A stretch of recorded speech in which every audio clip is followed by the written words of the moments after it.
Good evening, everybody, and welcome to the RaceRoom Nürburgring 2.4H for 2026. This is a RaceRoom special event in 2026, and one of the most enjoyable, one of the most favoured as far as those who want to win this race.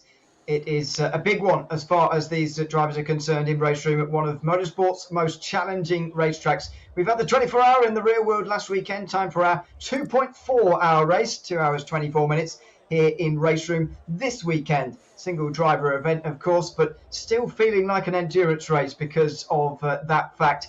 It is myself, Ian O'Leary, and Cam Roger taking you through commentary here tonight for this year's event, and it's good to be with you, Cam. It is one of motorsport's most challenging racetracks, there's no doubt about that. And as I say, probably feels like an endurance, even tailing in insignificance compared to the 24-hour last weekend. But one driver, 2.4 hours around here, is a challenge. It's a long stint, especially on a very warm day. Today is such a difficult and tricky racetrack. There's so many corners where you can easily put it into the fence, and on your own, concentrating for 2.5 hours, there'll be a couple of pit stops in there, so some strategy to think about as well. It's definitely a very difficult one for the drivers. Now, over the years, what we often see is drivers try and eke it out to try and do a one stop. It's obviously very difficult to do so by these GT3 cars. If you really save some fuel, you can do that. But around here, saving one lap obviously is 25 kilometers. So that's about 5 laps at a normal track. So it's a pretty difficult feat. Yeah, you do have to scale everything down really compared to a normal racetrack and so many of the other special events that we've had in the season gone past. All at sort of normal length circuits, if you like, normal Grand Prix circuits for the most part, right back to, Dubai, Daytona, the 24 hours that you see at the start of the season. They're normal circuits. Around here, you see 8-minute lap times, and you really just have to recalibrate your brain. But it's not just the length of this circuit, it's the technical challenge within the corners themselves as well that makes it so difficult. It's not like a Grand Prix circuit in the modern sense of lots of runoff on the side, lots of barriers away from the racetrack. That's not the case here. When you make an error around here, you certainly know about it.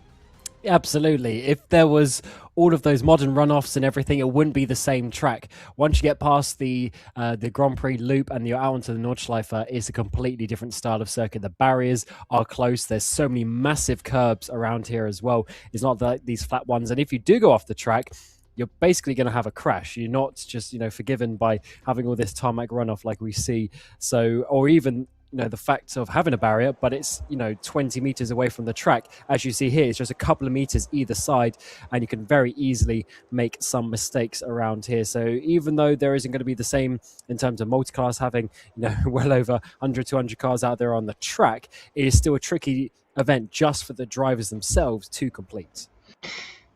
Yeah, it is absolutely, and it's going to be a challenge year on year that is returning once again in 2026. We've seen it many times in the past. It's not the first RaceRoom special event here at the Nürburgring 2.4H, that's for sure, but it is the latest of them. We look forward to it. Qualifying is coming in a moment, and that will be important in its own way. Often talking endurance racing that actually it isn't important, but you'd say around here that it probably is. Drivers getting 20 minutes for this session, which should translate to 2 laps, with a bit of communication about whether they're going to do that, what their strategy through qualifying is going to be. But I think definitely going to be important. There's no doubt about that, this qualifying session. Yes, certainly. Despite it being such a long track, overtaking is actually quite difficult because once you get onto that Nordschleife, there isn't really many straights as such. Of course, there's the run up to the Mutkurve, which has quite a long run, but then it's really just you're waiting for the Döttinger Höhe to get a bit of a slipstream down there. But even then, it's so long, there's the opportunity for the driver to then re-overtake you and outbrake you into Tiergarten. So it's a very sort of difficult track in that regard. You do want that track position, and especially when we're going to see 20, 30 cars out there on the track. If you're starting back in 15th place, realistically it's going to be a struggle to win the race from there. So you do want to be up towards the front of the standings. As you say, generally with how RaceRoom works, once the session ends, that's it. So by the time with the 20 minutes they've gone out and done their lap, and then obviously their flying lap as well, it is going to be basically just a one-shot quali, which is quite a difficult situation. As you're saying, it's such a difficult circuit. If you just make one wrong mistake, even lose a second, that's going to be a big margin around here. Yeah, I mean, for those who have done a lot of Nordschleife racing, that won't be unfamiliar, that sense of it being a one-shot qualifying, basically, because there is so little time here. I mean, you'd have to have a half an hour, hour-long session for you to get multiple laps in, and nobody has time for that. So just a couple of lap times is fine. 1 or 2 is fine. And the gaps are going to be large anyway. Even if we had an hour-long session, the gaps are going to be quite large compared to a normal racetrack. As I mentioned, you've got to times everything by 4 or 5. Really, to scale it down to a normal Grand Prix circuit. So bearing that in mind when we're looking at the gaps as well in this qualifying session. But one thing we should just talk about and touch on as well before we get going is the weather in the real world today. I mean, we don't often actually have to talk about it, but sometimes we do at this time of year, the sort of Nürburgring 2.4H, what is it, end of May at the moment. It's very warm in the UK. I know it's very warm actually across Europe at the moment. Obviously, it'd be different for each of these drivers. Some of them may not even be in Europe at the moment. But it's a very warm day, and it adds to that challenge. We were speaking earlier about the challenge of a 2.4-hour endurance race driving on your own. Anyway, it's a long stint. But, yeah, that just adds to the challenge as well.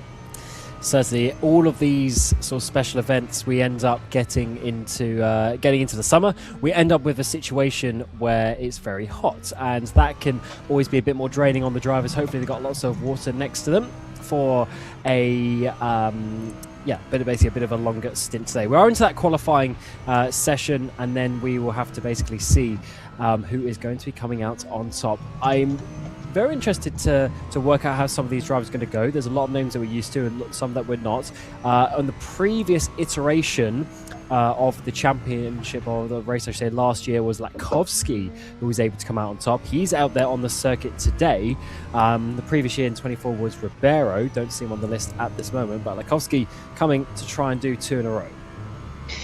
Yeah, and would be fantastic to see him do that if possible, as we continue to ride on board with Yasin Dunder here to get to the end of the opening Grand Prix lap. Now, because they start their laps actually, or because they spawn onto the racetrack just before the Tiergarten at the very end of the lap, they are actually going to be able to get in their 2 laps quite comfortably here, maybe even with a return back to the so-called pit lane, and then a run back again for a second lap time. But through the fast chicane at the end of the Grand Prix circuit, and now turning hard left onto the Nordschleife. This is where the real, not that the Grand Prix circuit isn't challenging in its own way and whatever, but it really is in the shadow of what is to come through the forest now for Dunder. And this is when it gets exciting. Through this first few kilometres down through Hatzenbach, etc. This is a real tricky section of circuits. It's left, right, use all of the curbs multiple times. You really have to get the car flowing over them, use all of that on that inside clip, and then work your way out onto the Nürburgring Höhe, which is pretty much the first time you get a rest around the Nordschleife, but it's not for too long, because then you have an incredibly fast section here where you're coming up the hill completely blind, and you want to stay as close to flat out as you can. Just a few kilometers of an hour just scrubbed off naturally as you work your way through, and now up to pretty much the fastest section of the circuit. Yeah, really high speed on the way towards the bottom end of the hill here, and then over the top of the hill, over the rise there through the left-hander at Schwedenkreuz before getting down on the brakes into Arenberg. And trying to get an exit out of here as well, because well, it's not a straight down here through the Fuchsrohr. It is a long flat-out section, or you can make your way up the hill again. Another plunge uphill through Adnar Force. It's not just the twists and the turns, it's the rises and falls as well. And here's the big one of them over the blind crest there, having to slow down in time for the next chicane as well. It means that you can't actually go as fast as you feasibly could through that left-hander in isolation. You've got to immediately think about standing on the brakes. And then after all of that, here's a weird thing about this circuit. There's so many to add to the list. Now you get to the end of the first sector. It's taken you minutes, but now you get to the end of the first sector, just short of halfway around this lap. And this is such a fun section through Metzgersveld, and this is a very easy place to crash. Let's say down through Kallenhard. You can really dive down into his slightly cammed, use all of the curb on the exit.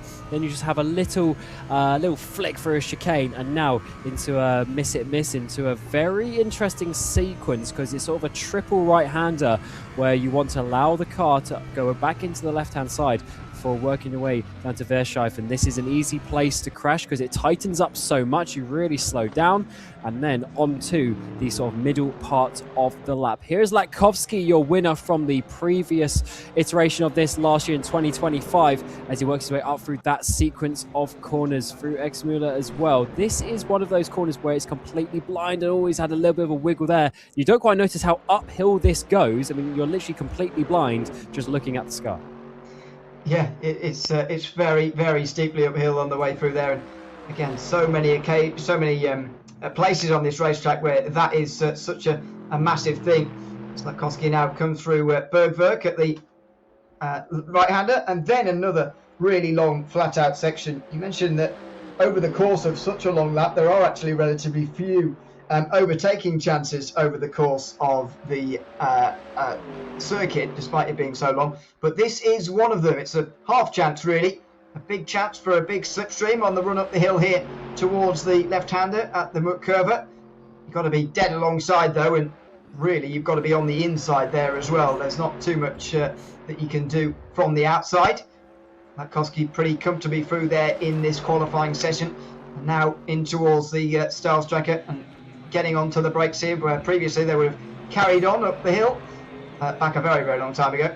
They turn now into a right-handed hairpin pretty much in towards the most famous corner on the circuit. Always wondered, well, I suppose I know why it's the most famous. It is unusual, isn't it? But it's by far the least exciting corner on the circuit, the carousel. It depends what you mean by exciting, because there's always someone who goes in a bit too deep and then they come up out of the concrete. It's a very difficult one, but this is basically some of the best corners on the planet, to be honest. From her act here all the way back down to the Döttinger Höhe, this really is some of the best corners. It's left, right the whole way. You're working your way downhill now through Wippermin, through Eschbach, and then of course into the very important Brünchen corner a little bit of time as well. Here we are down coming through Eschbach now. This is such a tricky corner. It's so fast, so narrow. There's no runoff on the exit. And now in towards Brünchen. This, of course, the second part of it, YouTube corner. As everyone knows, it's so slippy there. That's why everyone crashes. Now up towards the ice curve. And this is a tricky one because, again, it tightens on the exit, which you don't always like. Pinches you in.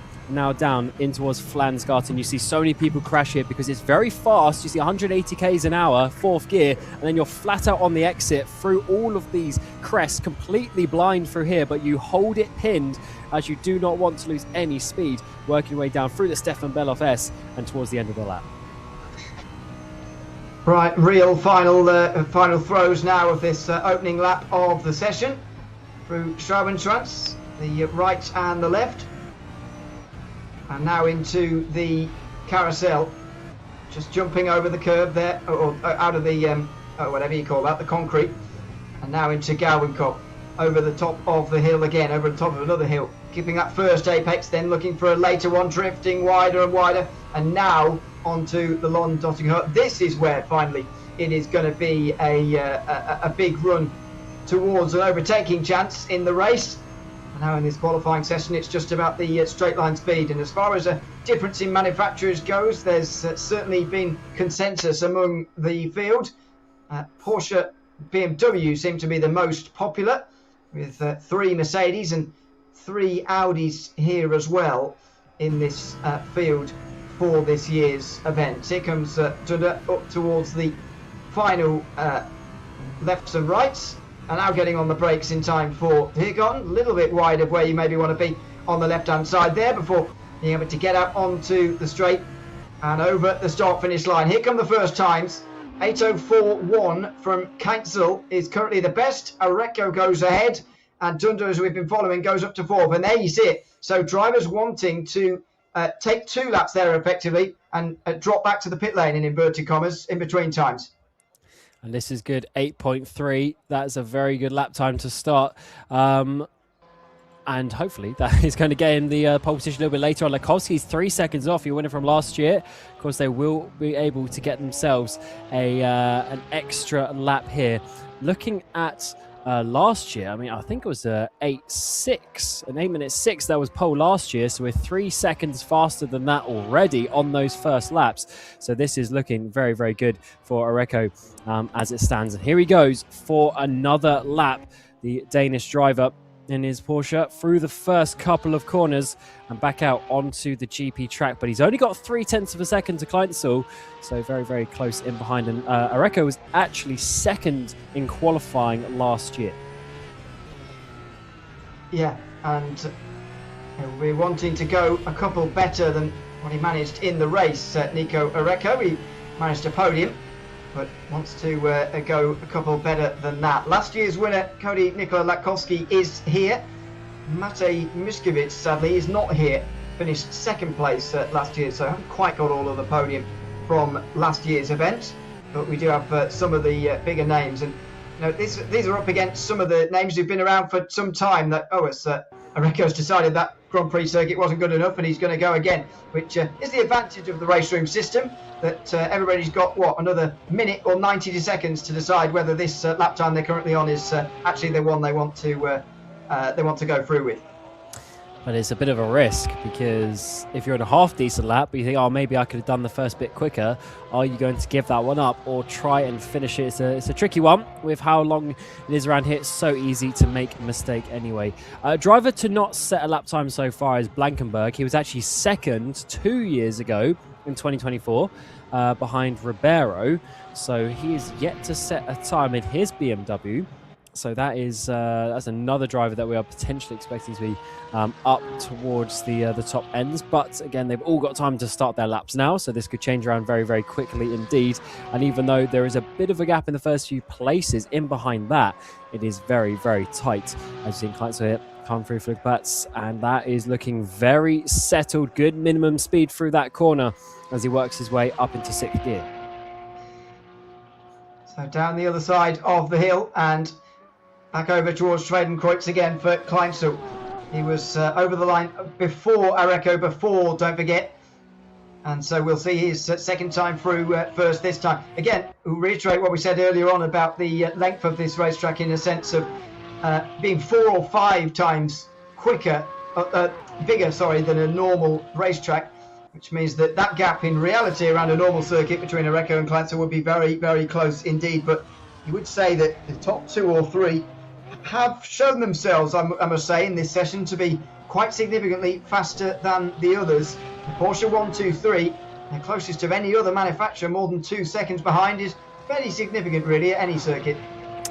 Yeah, I don't know if it is just to do with the Porsche though, to have 3 Porsche and 3 BMWs. I think that's a little bit of coincidence, considering we've seen the likes of Mackenberg a little bit further down, 4 seconds off in a BMW, well, both of them. And of course we know they've often challenged for wins or at least top 5s in these races over the years. Latkowski, of course, he won it from last year. He would have chosen the Mercedes if it was 3 seconds a lap slower, so I'm sure he's just got some more in the tank, and it's just so long that the lap time can very easily go away from you. Big slide down in towards the braking zone there from Kleinstall, makes it back to the apex very nicely indeed, uses all of the curb on the exit there for Verscheifen. So he's looking very, very solid, and he's trying to find those extra 3/10 right now. That was very tidy through the sequence of corner.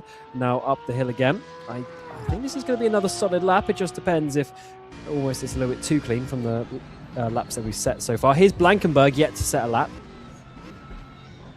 Yeah, pretty unusual to see actually from him. But this will be his only chance. Going into the Klein carousel now and hopping out as well. This is the only opportunity that Colin Blankenberg has got now. Over the top of the hill at Gaubenkopf.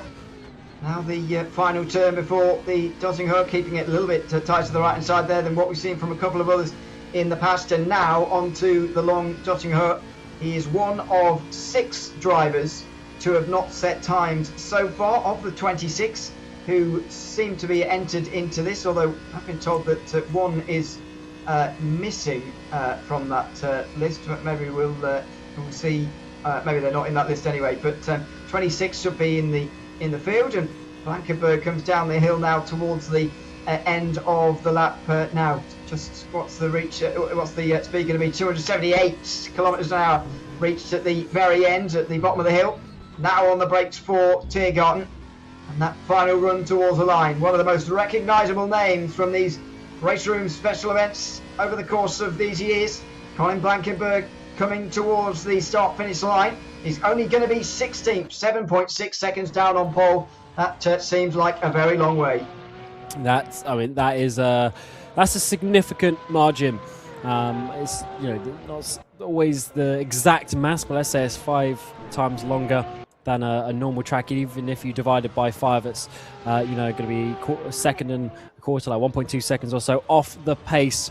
So definitely not as quick as he was maybe when he came second here a couple of years ago, but you never know what can happen in the race. Here's Kleinstl, currently second position, 3/10 off Areco.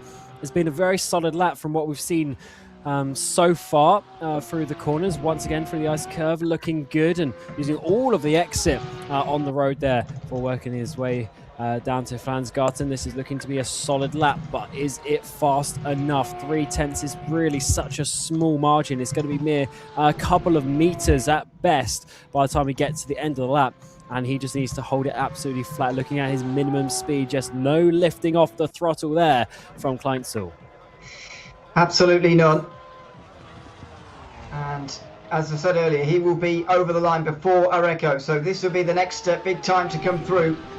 As far as this qualifying session is concerned, more than 4 minutes in the session as it stands, but you won't need all of those. There's only one chance more for these guys to come across the line. He just grabs the grass there, coming through Galvenkopf, just on the way into that final turn before one of the longest run, well, the longest run on this straight, one of the longest runs you'll see anywhere in motorsport, and him just grabbing that grass might just really take away from this lap time coming up here. It's such a long straight. The momentum can be lost and you never get it back. I mean, look at it. He's basically at VMAX. He's even losing speed because you go up the hill here. It's very important to get the run because you can't go faster. So you just have to get to that top speed as quickly as you can. But Kleinstl down in towards Tiergarten. Is he going to be able to brake late enough to get this 0.3 of a second in towards this final chicane or so? It looks like he's had a pretty solid lap. Is it going to be enough? Areco is not able to go any faster. So is Kleinstl going to be able to do it up to 5th gear across the line? Is it second? Is it first? It is going to be first by 54 thousandths of a second. It looked like a solid lap and it was exactly the 0.4 of a second that he needed. But Areco is actually still out there on the circuit. And with 3 minutes left of the session, he's got time for this. He's got time to come back ahead of Kleinstl, and he only needs 0.5 of a second. There'll be some movement behind, but nobody seems to be coming close to these two. Cody Nikola Latkovsky, by far the best of the Mercedes in this session, but only goes to 4th, and that is concerning for this reigning champion because he's not, not anywhere near the pole here, and I don't want to blame the Mercedes, but it isn't looking good for that as a manufacturer compared to the Porsche. The only thing for Latkovsky is he is actually faster than his pole position time last year. So is it those Porsches getting fast, or is it the field catching up to the ever-present Latkovsky? Always so good in all these RaceRoom special events. And here is Areco. 54 thousandths, that's all he needs to, well, I guess 55 is what he needs to regain his pole position. And he's looked good. So did Kleinstl, and 54 thousandths. I mean, we're down to inches right now, not even meters between these drivers over the course of 25 kilometers. That is remarkable as the two Porsches battle it out for pole. Here through the Klein's carousel, he's a little bit wiggly there through that sequence, but of course it's a long lap. Oh, what is he going to do coming here out onto the Döttinger Höhe though? Is it going to be a lot tidier? I think it was. But is it going to be enough to get that little bit of lap time? Doesn't need much, but could be very important. as I mentioned before, this qualifying session is going to be one of the more important as far as the endurance races of RaceRoom special events are concerned, because it is sometimes a bit difficult to overtake around here, certainly in big numbers. But Nico Areco is looking good and didn't have that late mistake, of course. Kleitzel will have had that slight wide moment through Galvenkop. Areco now on the brakes in towards the final corners. Needs to find 54 thousandths of a second. Can he do it as he runs up towards the line? Nico Areco looking for pole here at the Nürburgring. Oh, and he's got it. 1.3 seconds. It's not even close in the end. We were commentating on that as if it was going to be close. In the end, he is a mile in front of Kleitzel, who will have really something to think about when this race starts. Wow, that is a margin. I mean, that's 3 seconds to third position of Coughlin as it stands. Coughlin is out there and also in a Porsche. He goes a little bit wide there. Not exactly the line that he would have wanted to take, but is he going to be doing anything? Because now he has a big gap to fill. No, that's the end of the session, and it is going to be a pole position there for Areco in dominant fashion. Kleitzel did his best. Unfortunately, will have to settle for that second position. And not only that, but a huge margin, huge margin back to the rest, which I think is the most startling thing about this. Some real thinking to do for the rest of the field as Nico Areco tries to go better than what he managed in the Porsche last year. He was the best of the Porsches in the field 1 year ago, beaten by Cody Nikolakowski and Matej Miskovic, who were both in the Audi last year. But Areco sticking with the Porsche and going quickly in this qualifying session. As far as other surprises are concerned, I think maybe Cody Nikolakowski being so far down is perhaps one of them, but he's not that far away really at the moment. The Mackenberg brothers, 11th and 13th at the moment, is a pretty long way back. But other than that, yeah, I mean, it's going to be maybe a 2-horse race, maybe even a 1-horse race with that qualifying session the way it looks.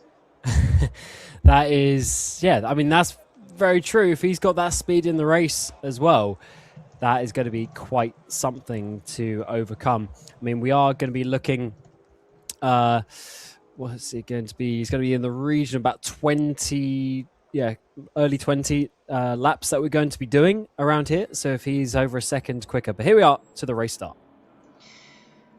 Here we go. 2.4 hours here at the Nürburgring. As we come up towards the start-finish line, Nico Areco on the pole with that brilliant lap in qualifying set to get us underway, and we are green in front of Kleitzel in second position, and Ferdinand Coughlin looking for a move down the inside as well at turn number 1. It's Porsches all over the front, and it's side-to-side contact as Cody Nikolakowski, defending his title this season, looking to try and get up to third here. Oh, a bit of a slide in the background. That was Eichberger maybe just slipping down a little bit, having a slide coming out of turn number 2 as they all look for defensive shapes on the way towards turn 3 as well. That's Blankenberg going round the outside of Snow Lake there in towards the left-hander and slipping straight through. Nicely done from him. Clean start across the board. Nikolakowski still looking for this lead over Coughlin at the moment. Coughlin able to stay in front just about in third position. It's Porsche 1, 2, 3. Cody Nikolakowski understanding the importance of this early on, challenging for the race lead or at least for third place on this opening lap. And Duda was one of the ones making a move in the Audi. Yeah, I think it was Eichberger who was one dropping down on the exit of that first chicane. And Lakowski looking to the inside as we come out onto the back straight, but not quite enough. There's Bo Dixon having a big send up the inside of Stahl. After I don't think he really set a proper lap time in the qualifying. He's down in P20. Is Coughlin. He needs to hold on to the top 2, but he also wants to fight this for third position. As we see Lakowski get close and close to the end of the GP loop. He's definitely the faster driver as it stands. A big send down the inside onto the Nordschleife, not quite this time around, so he's going to have to sit in. And the reason why he's been so aggressive is because for now, it's going to become a little bit more difficult to slide your way through. It is for the next few moments. Lakowski trailing Coughlin, trailing Keitzel, trailing Areco as they come onto the Nordschleife for the first time. Grotte in the first of the BMWs is next in line, but first the BMW M4s, I should say. There's one or two Z4s I saw a little bit further down the field. The Mackenbergs are up to 10th and 11th in front of Blankenberg, who we saw making up places early on as well. But there's the look back from Areco. Good start from him. Didn't let anybody get in front of him, but Keitzel so far sticking with him nicely and will hopefully try and do the same as he continues on in this early part of the race, because otherwise it could be very, very difficult to stick with Areco if he gets out to an early lead. And the important thing for him is that he got the pole position by a big margin, which to us it doesn't matter. He could have got it by 1,000th of a second or 3 seconds. It doesn't matter. He's got the pole position. But what is important with the gap is that that'll give him the confidence coming into the race that he knows he has some good speed in that one. As we see Rob Fan here, the French driver, to the outside trying to make it. Oh my word, can he keep it on the track? He's onto the grass, down towards Orenburg. That is a tricky one. He's kept it back on the track, and Sean Lackey is going to be dropping backwards down the field. But what a move from Fan. Yeah, indeed. Over the top of the hill. Oh, wow, slide from Keitzel as well. Just in behind Areco there as they come through Adenauer Forest for the first time. And they're already starting to build a gap over Coughlin, who's down in third place. Then Cody Nikolakowski and Grotte, the first top 5 here. But it's a big moment over through Schradenkreuz. And to be fair, when you go off like that, when you get in the grass round 2, we spoke about it earlier, there's very rare occasions where you're able to do anything about it. You often find yourself in the wall very, very quickly. Thankfully, we get away with it on that occasion, and everybody looks like they've made their way through the opening lap cleanly. They certainly have so far. No one massively off the back of the pack, which can happen. And to be honest, it is 2.4 hours, so you don't need to make all of your moves early on, but it certainly helps your race.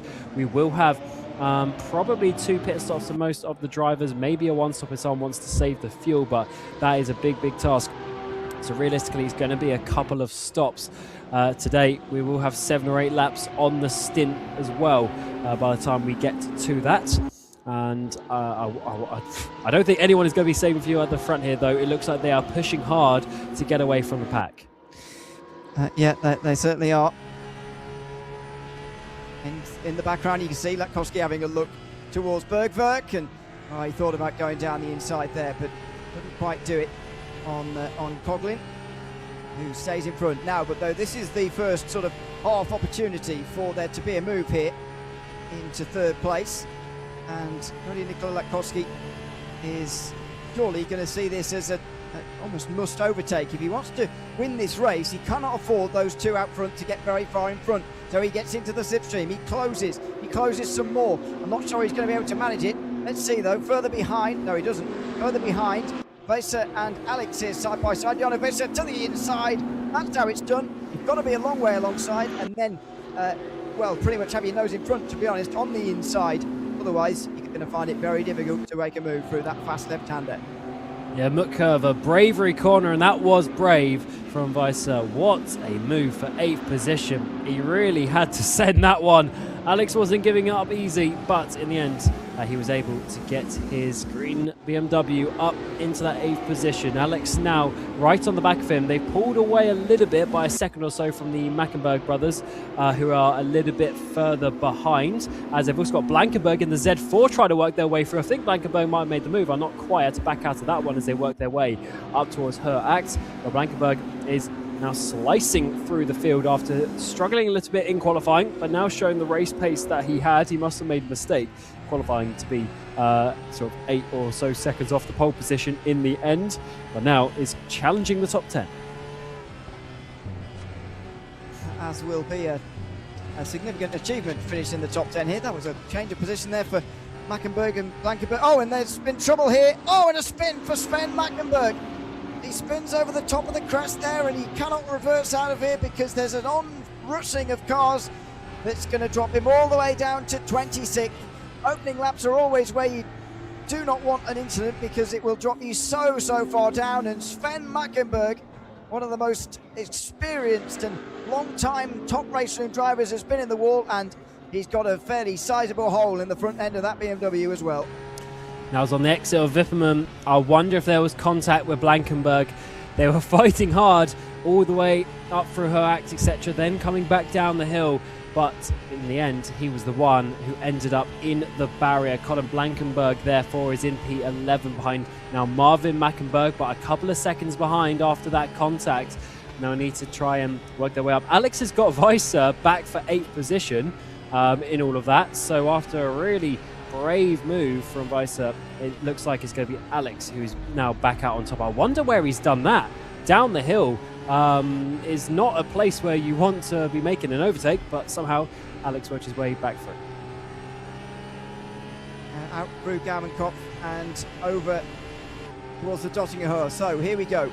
First long run down this long back straight towards the start-finish line. And already a change for second. Coughlin past Keitel, and Nico Areco is going to get a huge advantage after this. Blankenberg in the Z4 is defending from these guys in this group. Side by side between Roth and Del Rio, and behind Grunt and Tarrant. They're about to go side by side, but look at the run from Grunt here on the way in the BMW. He might get past both of the Audis here. Under the Bilstein Prince, he might well do. There he goes. Inside line and with his nose in front. Now he's going to get himself through. 12th place for Grunt. What a great move. Renato Del Rio gets, and he's going to fight back, in fact. Del Rio back to 12th. He fights back and back into 12th, but no, there's contact. They're 3 wide off the corner. Goodness me. You do see this too often at the start of a long race like this one. But Del Rio on the inside is surely going to hold the positional advantage now. Roth is looking where to go, who to follow. How do I make myself heard here? He looks down the inside for turn number 1. Through the middle, the BMW is going to get smashed out of it after taking 3 positions in one go. Now he's lost 3 places and he's actually going further backwards. That's Fan going down the inside and through on Grunt, who initially was up to 12th, all the way now back to 16th again in one big battle. Exceptional racing here to end the first lap. What an amazing way. I mean, we've now seen Bo Dixon get on the back of Grunt. I should say, he probably would have thought that he was able to get 3 positions or so. It was NASCAR style down through Tiergarten, but in the end, they will go back to single file racing down towards the bottom end of the GP loops. A little bit wide there from Fan in the background, so I think Grunt is going to be thinking about getting the run up towards the Schumacher S, but not this time around. But what racing we have here for the RaceRoom Nürburgring 2.4 hours. And these drivers are fighting as if they've got the whole 24, but let's see how it's going to end. These guys, what they're doing right now is just trying to position themselves while everyone is still so close. They're trying to get a good position. They're not waiting for that because they know once it spreads out a little bit, it's going to be a little bit more difficult. But fair play for Grunt there, trying the difficult move. But now it's all eyes to his mirrors as Bo Dixon there in the Porsche is getting close. His homing interview in the background from this shot from Andreas Grunt, who will hope that the positions being lost is over for him now and he can start to gain some places, but easier said than done as they head their way onto the Nordschleife again. We see it so often in these longer endurance races, don't we? But the battle for the lead may not be all out, all guns blazing, all overtakes all the time, but there's certainly going to be some battles down the field that are going to be like that, and this one may be our one for this race.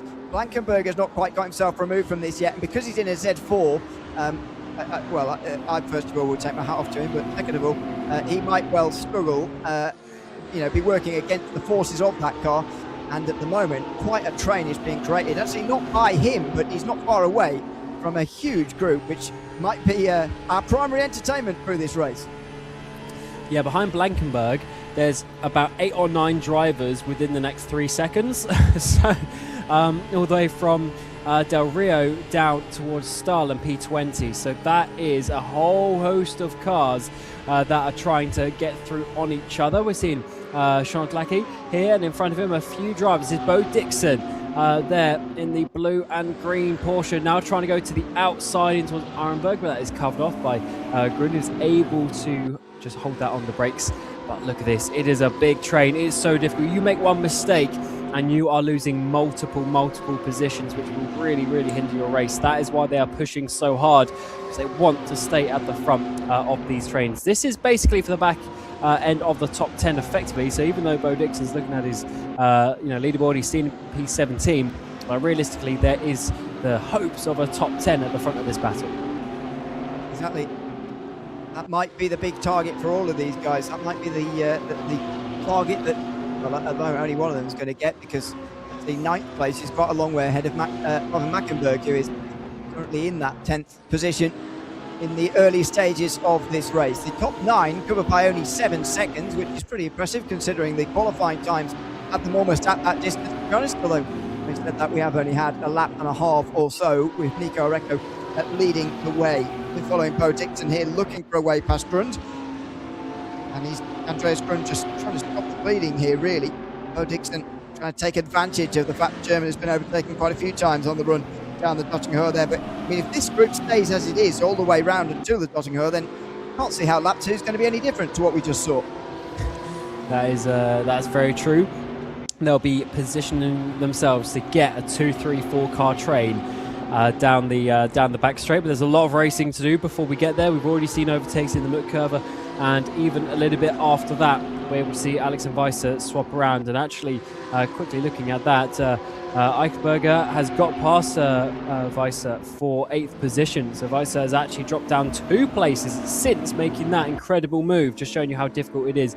We got a slow car there. That's Del Rio, I think. He's dropping backwards. He's had a terrible run. That has allowed the likes of Roth and Tarrant to go at it for P12. Well, they're on their own, battling for 12th. Meantime, it's dropping back Del Rio into the middle of that big group behind. So here comes looking either side here. Grunt looking to try and get past Del Rio. Bo Dixon in the middle of that fan, and Snock Lake is in there as well. They'll get themselves single filed in time for the Mutt curve, but Del Rio at least stops the positions lost at 14th place. Grund can't get himself past him. Fan, though, overtaken by Grund and Bo Dixon. And they all have a little look on the way towards this right-handed hairpin, but no moves. This, by the way, extends all the way down to 20th. And there's a bit of side-by-side again up in front here as Tarrant tries again to go around the outside of Roth, but into the carousel. That's never going to work. And they stay single file through here. What an exciting battle this has been so far. But a mistake and a spin. Snock Lake is going to go around. And it was a knock-on effect from the fact that Fan in front just got out the carousel, got a little bit unsettled, and Snock Lake has trouble through the carousel as well.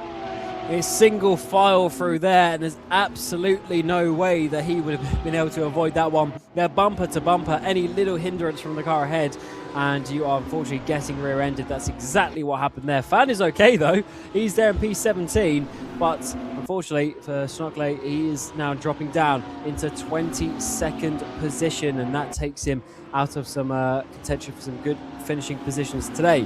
As we go back to Grund, he's now in P15, right in behind Del Rio in the R8 as they work their way now through YouTube corner and up towards the ice curve. Looking ahead, they still got a couple of cars there, so we are going to be able to get a nice little slipstream. Bo Dixon is right on his back bumper as well. Yeah, he is. I mean, this group is just refusing to split apart early on in this race. Fantastic for us to watch, and I'm sure it will be on the way to the Döttinger Höhe this time round as well. 2 laps complete. The gap out front, here it is. A second and a half or so over Keinzel and Coughlin, who are second and third. It very much looks like a Porsche day. 1, 2 and 3 for Porsche. And last year's winner, Cody Nikola Lakowski, nowhere to be seen in the best of the 3 Mercedes. Only 3 Mercedes. Dunder is in the first of the Audis. Only one inside the top 10. A load of BMWs make up the back end of the top 10, where they'll be fighting pretty hard. But I'm looking forward to seeing this group more than anything, to be honest. Oh, goodness me. Andreas Grund with a big slide through Galvenkopf. And that is one of the worst places to have a slide such as that as you're coming on the Döttinger Höhe, because here comes Bo Dixon. He's right there anyway, but now he's got an even bigger invitation to go through, and he'll say thank you very much. Side by side between the two of them, not quite as mad as it was this time last lap on the run towards the Tiergarten, but it's going to be a big advantage for Fan, who's going to just close in on both of them and perhaps take them both. No, he's going to push Bo Dixon. The 2 Porsches wanting to get through on the BMW, and the book drafting is effective. Fan gets Bo Dixon in front, and Grund can't do anything. Not that he would have been able to anyway, because his mistake there through Galvenkopf was the thing that was fatal for him, really. That's amazing. Again, 5 or 6 car lengths coming down the hill there, just showing you how important that is. Coughlin also second position. He was able to slipstream past Kleinstall coming down the Döttinger Höhe, and in the end was able to hold it on the brakes. So that is now Kleinstall down to third, but they are still within 1.5 seconds of the lead. Here is Grund. He's on the inside, and we're going to have Fan round the outside, as that is that is very wide there by Grund. Fan's going to get past, and out of all of this, we're actually Bo Dixon has gone. Bo Dixon, he must have spun or something. He's in P25, dropping down very, very rapidly indeed. Is he in the pit lane, or has he had a spin at the final corner? Something has gone on for Dixon, absolutely. Continuing to drop time as we speak. Might have disappeared entirely here. We'll wait and find out, I suppose. Might have had some connection problems or something. Oh no, he's gotten himself back now. Maybe it was just a spin or so, but dropped him all the way down to 25th. Only Sven Mackenberg behind him. 3.5 minutes behind the overall race leader, that is. So we're about 2.5 minutes behind Dixon now. And that's because of the contact on lap number 1 that gave Sven Mackenberg some fairly severe damage. A look left and right from Stosser there on Sven Snoklake, who we join here, just behind Mish, who is an endless source of entertainment for us, as we know. We'll see where he can get to today, but 18th position at the moment in this group of 5. You can see behind, still plenty of groups around, although that one for 12th or 11th earlier on that we were enjoying is starting to fade away just slightly. It was never going to last forever. There was too many cars in there. That is for sure, as we're seeing Snoklake here. So he's got Mish in front of him. Mish has the yellow rear wing. So Lackie has the black rear wing. That's the only real way to determine those two cars. And Stosser, of course, is in the BMW behind, so quite a bit different, as we have a 3-car battle now starting the Nordschleife. Mish is 4 seconds off the next car of Stahl in the Mercedes, so they got a little bit of work to do as we're now starting the 3rd lap of this race, and they need to be trying to keep it clean and catching up to those guys. There's a big battle up ahead, so Stahl, Grund, Fan, etc. They've also got Del Rio just up ahead, so there's a lot of positions up for grabs if they can bridge that gap. Indeed. There is, and there's plenty of time left to do it as well. 2 hours, 4 minutes still remaining of the RaceRoom Nürburgring 2.4 hours here this afternoon.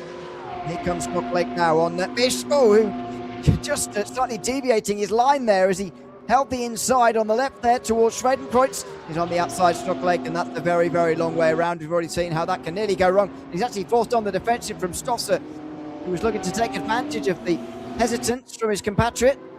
In the end, Snoklake able to stay ahead. Stosser couldn't quite take advantage on the way down towards Arenberg, but that has proven to be a sort of half overtaking chance so far in these 3 laps. It certainly has. We haven't seen any proper opportunity, but it is a hard braking zone and just about wide enough. But I think the main point is that you have the really difficult corner of Schwedenkreuz just before that, where if the driver has a bit of a wobble, that of course opens up the opportunity for you to gain some time down on the brakes. But it is such a tricky corner, a bit of a lift off, maybe a dab of the brakes for these drivers. So that's way too wide there for Stosser, but I was able to gather it up on the exit of Metzgersfeld, and now down for this next sequence of corners. They've got a few cars coming in behind, so that's McGarry and Norms have now made this a 5-car battle. And they're all joining in here, those at the back end of the field. Oh, that's wide from Mish. Oh, and he's just about kept it on the road. You don't often see that through Miss Hit Miss. Now in towards Snoklake, to the next corner. Snoklake looking to the inside to Versiphon, but couldn't get it done there. It's obviously a joke about Miss Hit Miss I could make here, but anyway, I'll leave that one open to interpretation. He's under real pressure now, though, is Gaspar Miss. Snoklake, Stosser, McGarry, Norms, all queued up behind.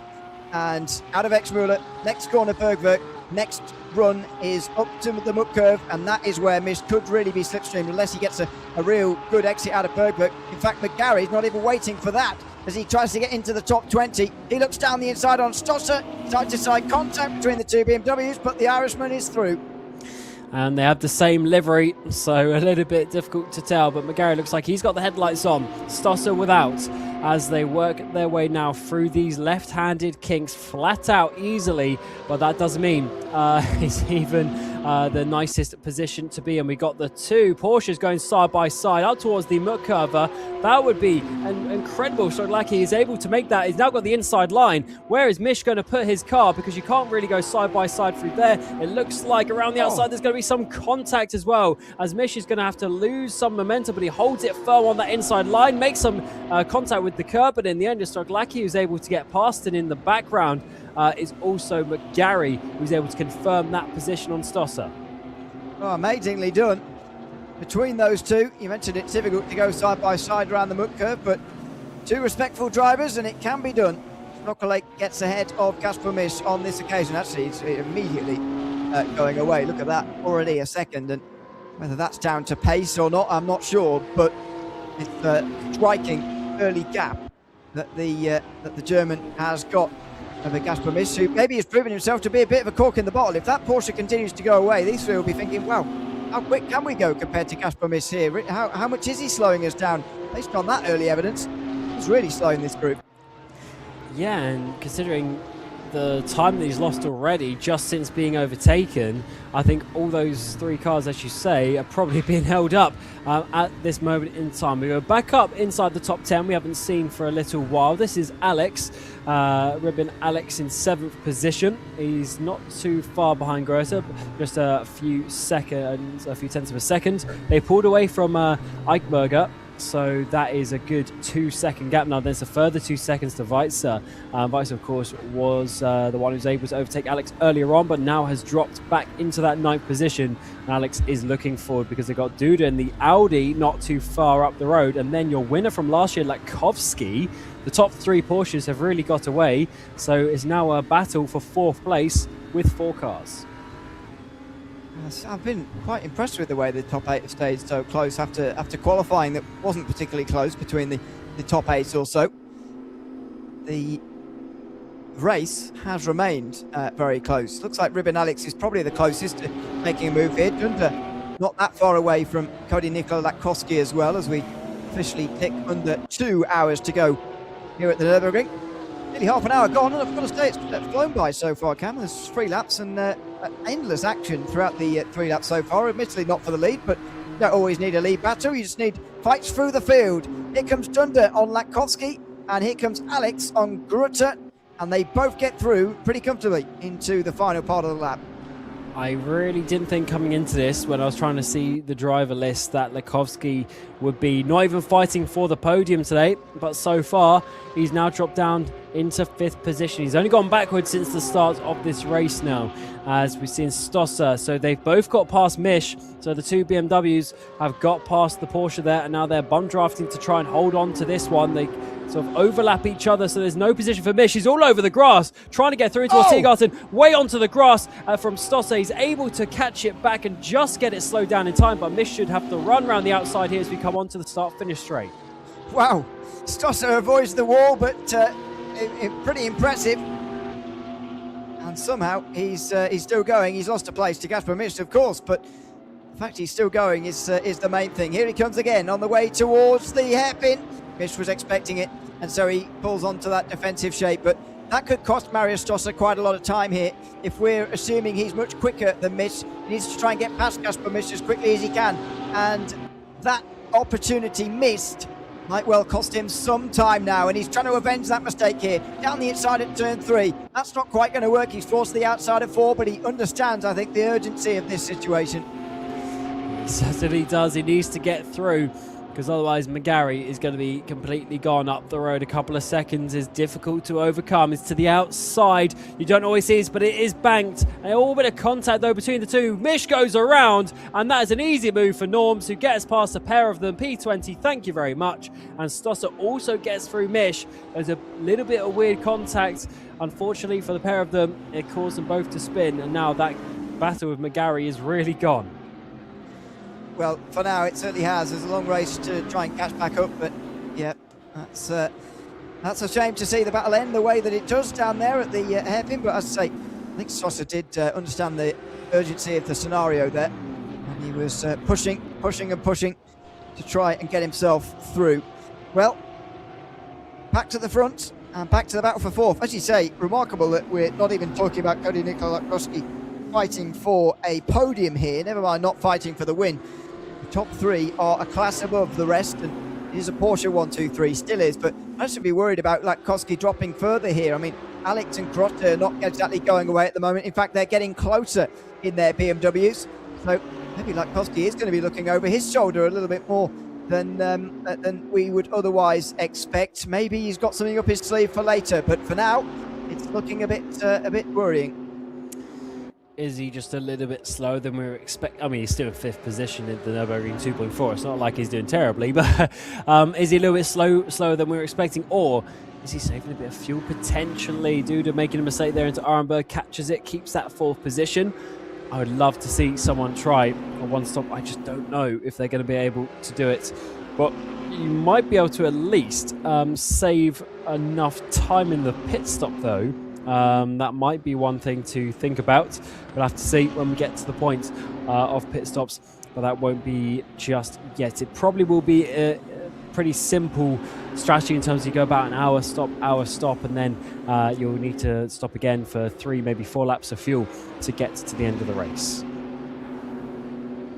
All that strategy to play out over the course of the next 2 hours. In theory, we could start to see some pit stops if somebody feels they're in a bit too much traffic. I mean, you'd always advise against it, though, I'd say, for these leaders, because of the idea of the fact they can get themselves into so much traffic down the field in the early stages of this race. Then they might just be stuck behind people who are even slower than the people they're stuck behind now. We'll see whether there's some early calls here. Come to us for Siphon. Ribin Alex just having a peek to the inside on Cody Nikolakowski, who I think should be a little bit concerned about what's going on behind him at the moment. Thunder in front is not getting away though, so that will offer some encouragement, and maybe he'll feel I can get ahead of that Audi and buy myself some time here. Through Exmuller now, and Bergwerk next, and then that big overtaking chance into the Muck-Curver here. And we've seen, I think, every lap so far, at least a look into Muck-Curver from someone. Now onto the fourth lap. Is this going to be the opportunity through Bergwerk? 3 completely different lines through those drivers, as Duda is trying to hold on to this. He's now 5 seconds behind the next car of Keinzel, who, to be fair, by the way, Keinzel is still in 2 seconds off the lead in 3rd position, so that is staying very close between the 3 Porsches at the front. But the battle that we're looking at here is Duda. He's having to look in his mirrors. He's got 2 cars pushing on the BMW. Alex also coming to the outside. It's getting very narrow. You can't go 3 wide, but you can go 2. Latkowski needs to attack by defending at the same time as well. No moves into the Muck-Curver this time around. Latkowski being very smart, doing enough just to hold on from that position as well. Hits the curb a little bit too much, so he has to defend in towards the braking zone, but he should have that one stuck and up towards the carousel. They should be, in the same position. They are indeed, and might remain that way until the long run down the Döttinger Höhe now at the very end of this lap. Now, Grotter in behind has not exactly been able to stay with these guys, which is interesting, because initially he was keeping Ribin Alex behind, and while that was happening, he was catching up to these 2. So suggesting that at the very least those two were sort of similar on speed, but actually Grotter not able to go with Ribin Alex here as he's caught up to Latkowski and Thunder. It remains just a 3-driver group. Here's Clemens Keinzel, who's behind Ferdinand Coughlin now. They are just less than 2 seconds off of Nico Areco, who's not extending his sort of qualifying gap every lap. However, he's slowly pulling a margin here, which is perhaps even more demoralising for the others, as Del Rio has trouble over at Horak. Certainly does. Big front end damage there, missing the front bumper. He gets back out in front of Stahl. Is there going to be further damage and further time lost? I would assume so. Yes, he's way offline, and that is very awkward for Shonalaki, who's coming back through the field, and Stahl losing some time as well. But I think for Del Rio, we already saw him having some wobbles the previous lap, I believe it was already, and that is just going to add insult to injury in that regard. So the Italian dropping down into 18th position. He has got back going into some sort of consistency, but let's see if that gap is going to just increase a little bit more. He's got 6 seconds to McGarry, though, for the next position. Some quite a big gap there. But I imagine it will be pit stop this time around for Del Rio. Here's the run to the Döttinger Höhe again for the leaders. Keinzel just behind Coughlin. Now, if they work together here, maybe a bit of bump drafting, maybe they could work on getting a bit closer to Oreco, and maybe this race is going to be a little bit unusual, a little bit different if they can indeed manage that. Further behind in this group, there's certainly going to be some changes. Ribin Alex is very close behind Cody Nikola Latkowski here, and surely he is on his way through. Moves through to the left-hand side now. Going to get into the side draft. Well, as soon as he pulls out, though, he's going nowhere. So maybe the Mercedes having an advantage in a straight line is why he's chosen it here. Keinzel can't get past Coughlin. He purposely staying out of the slipstream there. But here comes Latkowski. He was getting the slipstream of Dunder, so maybe that was helping him along. Ribin Alex happy to settle for just the one place gained at the expense of staying behind Latkowski for a little while longer. That push draft is so important, isn't it? If you get a driver behind you, you're easily both overtaking the car in front. And talking of that, it's Keinzel to the outside of Coughlin. Coughlin's been there for a couple of laps, and now Keinzel, your second position in qualifying, is looking to retake that position. Not this time around, though. Here's Shonalaki. We just seen him got on the back of Strahl after Strahl was held up a bit by Del Rio's spin. And Del Rio is losing still quite a bit of time, but down in towards Tiergas, and no, they don't do that. In towards turn one, though, Latkowski, Alex, Dunder, they were all swapping around a little bit. Latkowski's regained that fourth position in the end, but here is Dunder trying to regain that position that he lost at the final corner. Unfortunately, I don't think he's going to quite have the right line nose to the outside there down the hill, so that's not going to work out. So Alex is held on into that fifth place, but Alex is slowly working his way forward, and that would be another position confirmed in towards the hairpin. It looks like he's going to hold on to that fifth place. You'd say that he's probably favourite to move through to fourth as well next lap around. He might have to wait all the way until the Döttinger Höhe next lap around. However, I think he looks pretty fast behind Cody Nikola Latkowski here, and looks odds on to take fourth place here. But here's Renato Del Rio into the pit lane in the meantime. And so far, thankfully, we've got nobody retired from this race, but we have had a couple of issues, and Van Mackenberg, Renato Del Rio, the primary among them, getting damage here this afternoon. Look what's happening behind in this group. Dunder is, of course, still here, but Grotcher not too far away, and Eisberger's not that far away either now. So this could become a really large group if these guys still keep fighting. And I mean, they might say, well, the podium guys are sort of away now. We don't have to worry about them. This is a battle for sort of best of the rest here, and there's more and more joining the fight. The more they've battled, of course, that's allowed the top three to get away even more. Originally, a lap or so ago, fourth position was about 7 seconds off lead. Now they're 10, so they have lost some seconds with this battle. So that's almost confirmed it, but therefore that makes this fourth position even more special. I'm surprised that Latkowski was able to regain it, to be honest. I thought he was going to be going backwards after the sort of downwards trajectory we saw on the first couple of laps of this race, but now on towards lap 5, he's looking a lot stronger. The problem for him is that it's about a 4 or 5 car battle with Alex Dunder, Greta, even Eichberger just on the back of them as well, and a further BMW in 8th position, just the back of Schott. So it's not going to be easy here, as we've seen Alex big lift off there through Flugplatz. Much lower minimum speed than we saw in the qualifying session, but it is enough to basically get the run. And this is Trading Cross, an amazing overtaking opportunity if you can get down the inside, which he's trying to do. And this is amazing from Latkowski, giving him the space on the inside, because that's going to open up the door to have the inside line for Arenberg, and he should just about be able to hold on to that. Great racing between the two. Latkowski, knowing that staying on the outside there gave him the inside for the next turn, and he says, well, that is where I want to be. And he stays in front of Ribin Alex through that great bit of defending, and he can keep it all the way down the Fuchsrow as well, as it's so narrow in those small bends to the left and the right.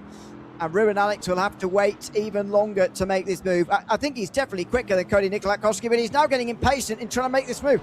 It's a little bit like what we saw further behind from Stosser trying to get past Kasper Misch. If you're a bit too impatient, a bit too eager to get through, it can be almost worse. So you've got to be very wary here of making contact and all that kind of stuff while he's trying to pass Cody Nikola Latkowski here.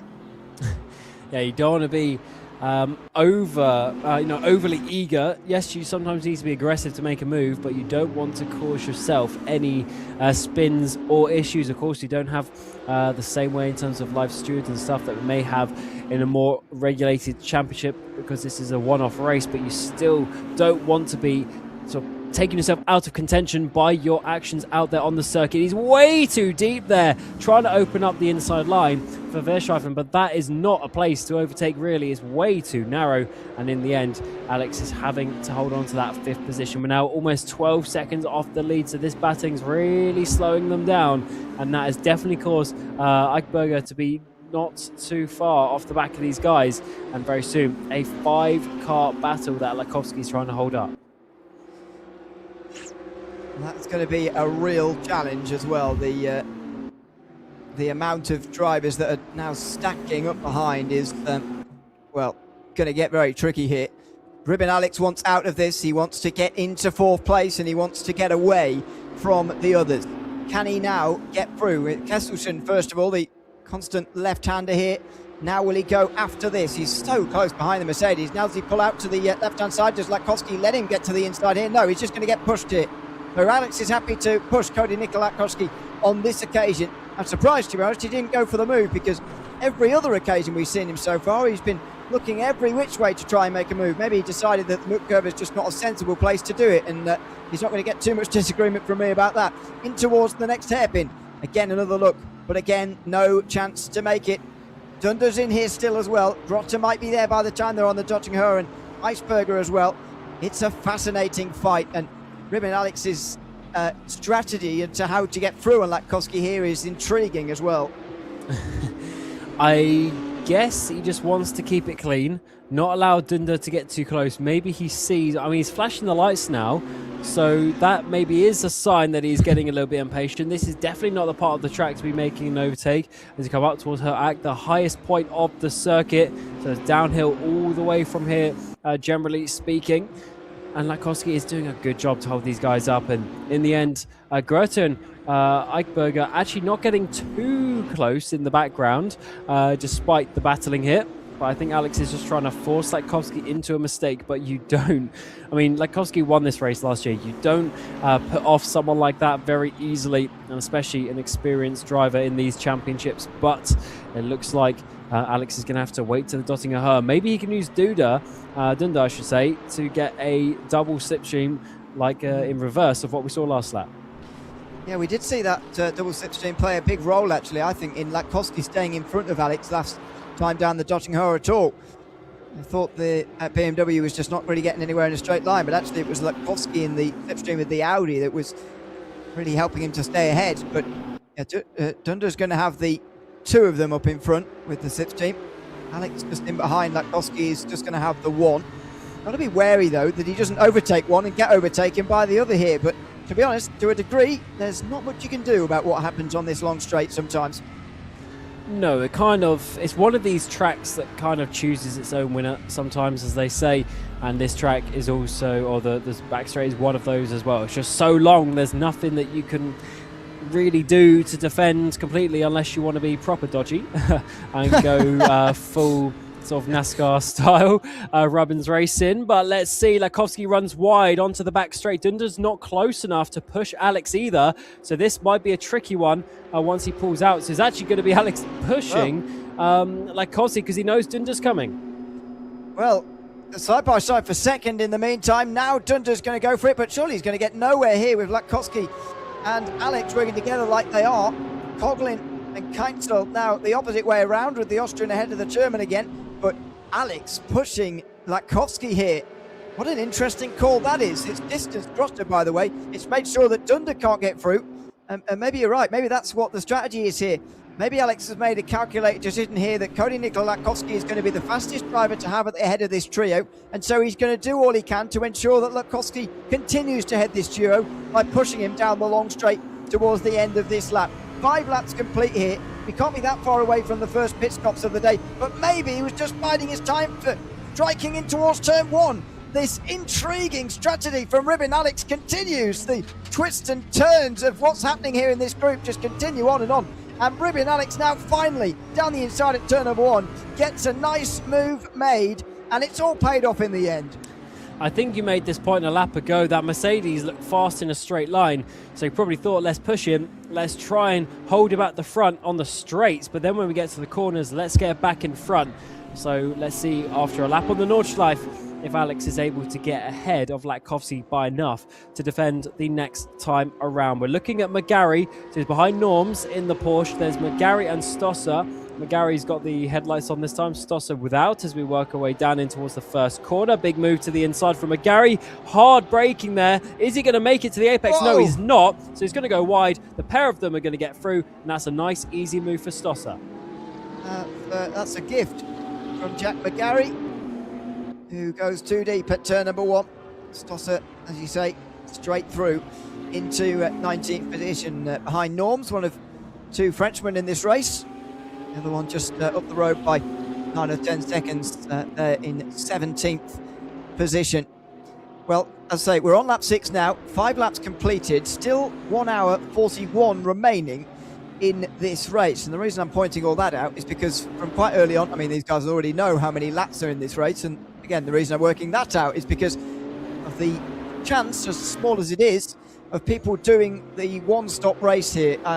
Personally, I'm always very doubtful in these 2.4-hour races in GT3s that can ever really happen, because these guys have got to go another half an hour. That would mean another 4 laps after this one. That would be a 9-lap stint twice. But, you know, some people will already be speculating about where has the pace for Cody Nikola Latkovsky gone, because he was undoubtedly, to my mind, the favourite coming in here this afternoon, and he hasn't shown favourite status sort of speed yet. So it does make you wonder what he's planning. Planning to hold people up with his high top speed, maybe. But it hasn't worked in terms of he doesn't have the track position. As I say, he's still, in qualifying, went faster than his pole position time last year. So I don't think the speed is the biggest problem. I think the competition is just a lot more strong potentially than what we saw previously in 2025. And let's see if that is going to change around when we get to the pit stops. Is there a specific reason why he's one of only 3 cars on the field to have the Mercedes AMG? We will find out, and I certainly trust in his decision of that. But you are right. Lap 6 is a potential opportunity for splitting the race up in sort of 3 more sequential blocks rather than going 2 full stints and then a half stint at the end. So I wouldn't be surprised if by the end of this lap, but definitely by lap 7, if we've seen someone come into the pit lane. Yeah, we haven't really seen anybody sort of a long way down come in yet and make a strategy call, really. We've seen some damage repairs. Sven Mackenberg and Renato Del Rio are down the back end of the field, by the way, because of damage, and they're the 2 major ones, I suppose. But yeah, it's been a quiet day for the pit stops so far through the first 5 laps of this race. Maybe lap number 6 and we'll start to see a few more. But if you look at these guys where they are now, you might think, well, especially Alex earlier, Ribbon Alex, who was stuck behind some people, why didn't he come in? But look down the field, there's quite a lot of groups that he could have landed himself in, and they would have been going even slower than what this group is right now. So it does make people want to stay out for pretty much as long as possible, and maybe that is what we're going to see here. Maybe a very busy pit lane coming up in a short while, because we're 45 minutes into this race, more than. And that should mean that in the next couple of laps, everybody will have to make a pit stop, I'm sure, or most people will have made a pit stop by the beginning of lap number 8, you would say. And on those occasions, I'm imagining pit lane going to get very busy.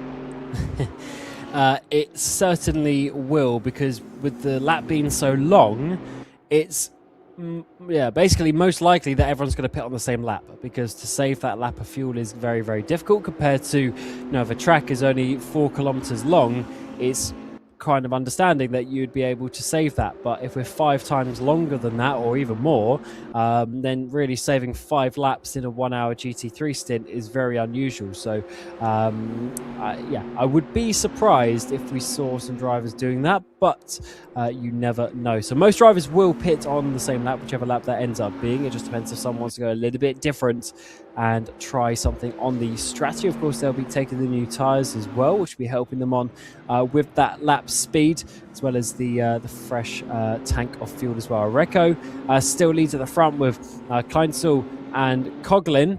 the top three as it stands. They're 3 Porsches, but from 3 different countries, and they're only 3 seconds apart as it stands. They've really pulled away from this battle with Alex at the front. Oh dear, Marius Stoss has been involved in all sorts so far this afternoon, hasn't he? And looking again for a move, this time on norms for 18th position. Seems that the pass into the muck curve has been one of the lesser favoured of the race so far.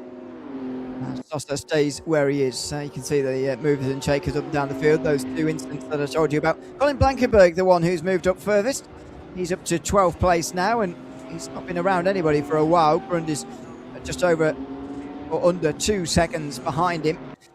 It's been an impressive drive from Blankenberg so far to get up into 12th, and he's managed all that in just 45 minutes or so, which is impressive going, but nearly 50 seconds off of the lead of Nico Areco. You mentioned the top 3 are all staying where they are. They're all in the Porsches, 3 different nations represented, but I've got to say, a much closer race than what qualifying would have tried to present would happen.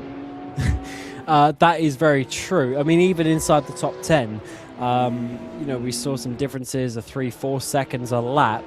So for them to only be, the top 8 is only within 20 seconds of each other.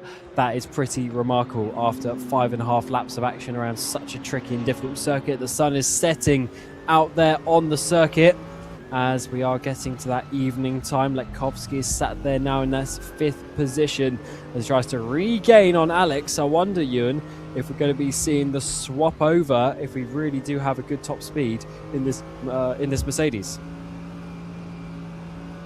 Yeah, what's the actual straight line speed looking like here? Because I think, was it just the fact he was in behind that Audi before when Alex was really struggling to get past? Or is there some proper speed here in the Mercedes? Here comes Cody Nikola Latkowski. I mean, it's a pretty unfair fight, isn't it? Latkowski's got the Slipstream and Alex certainly has not.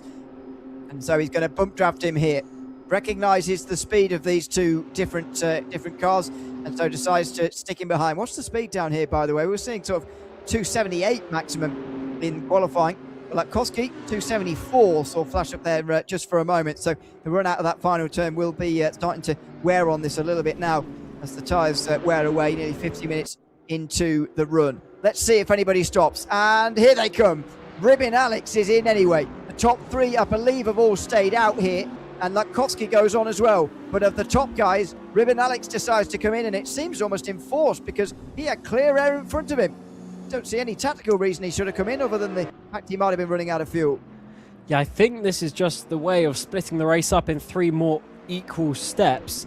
So his stop now, in theory, will be a bit shorter.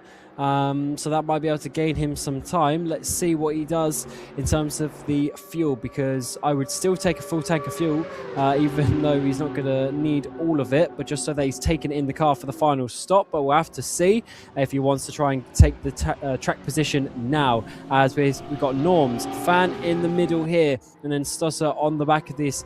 No one coming into the pit lane this time around. It looks like it was pretty much just Alex who was there in P number 4, but now it's going to drop down to P15, and it's actually going to be close with Norms and Fan here on the exit. That's a terrible place to rejoin in a 3-car battle. That is terrible. That is a disaster, isn't it?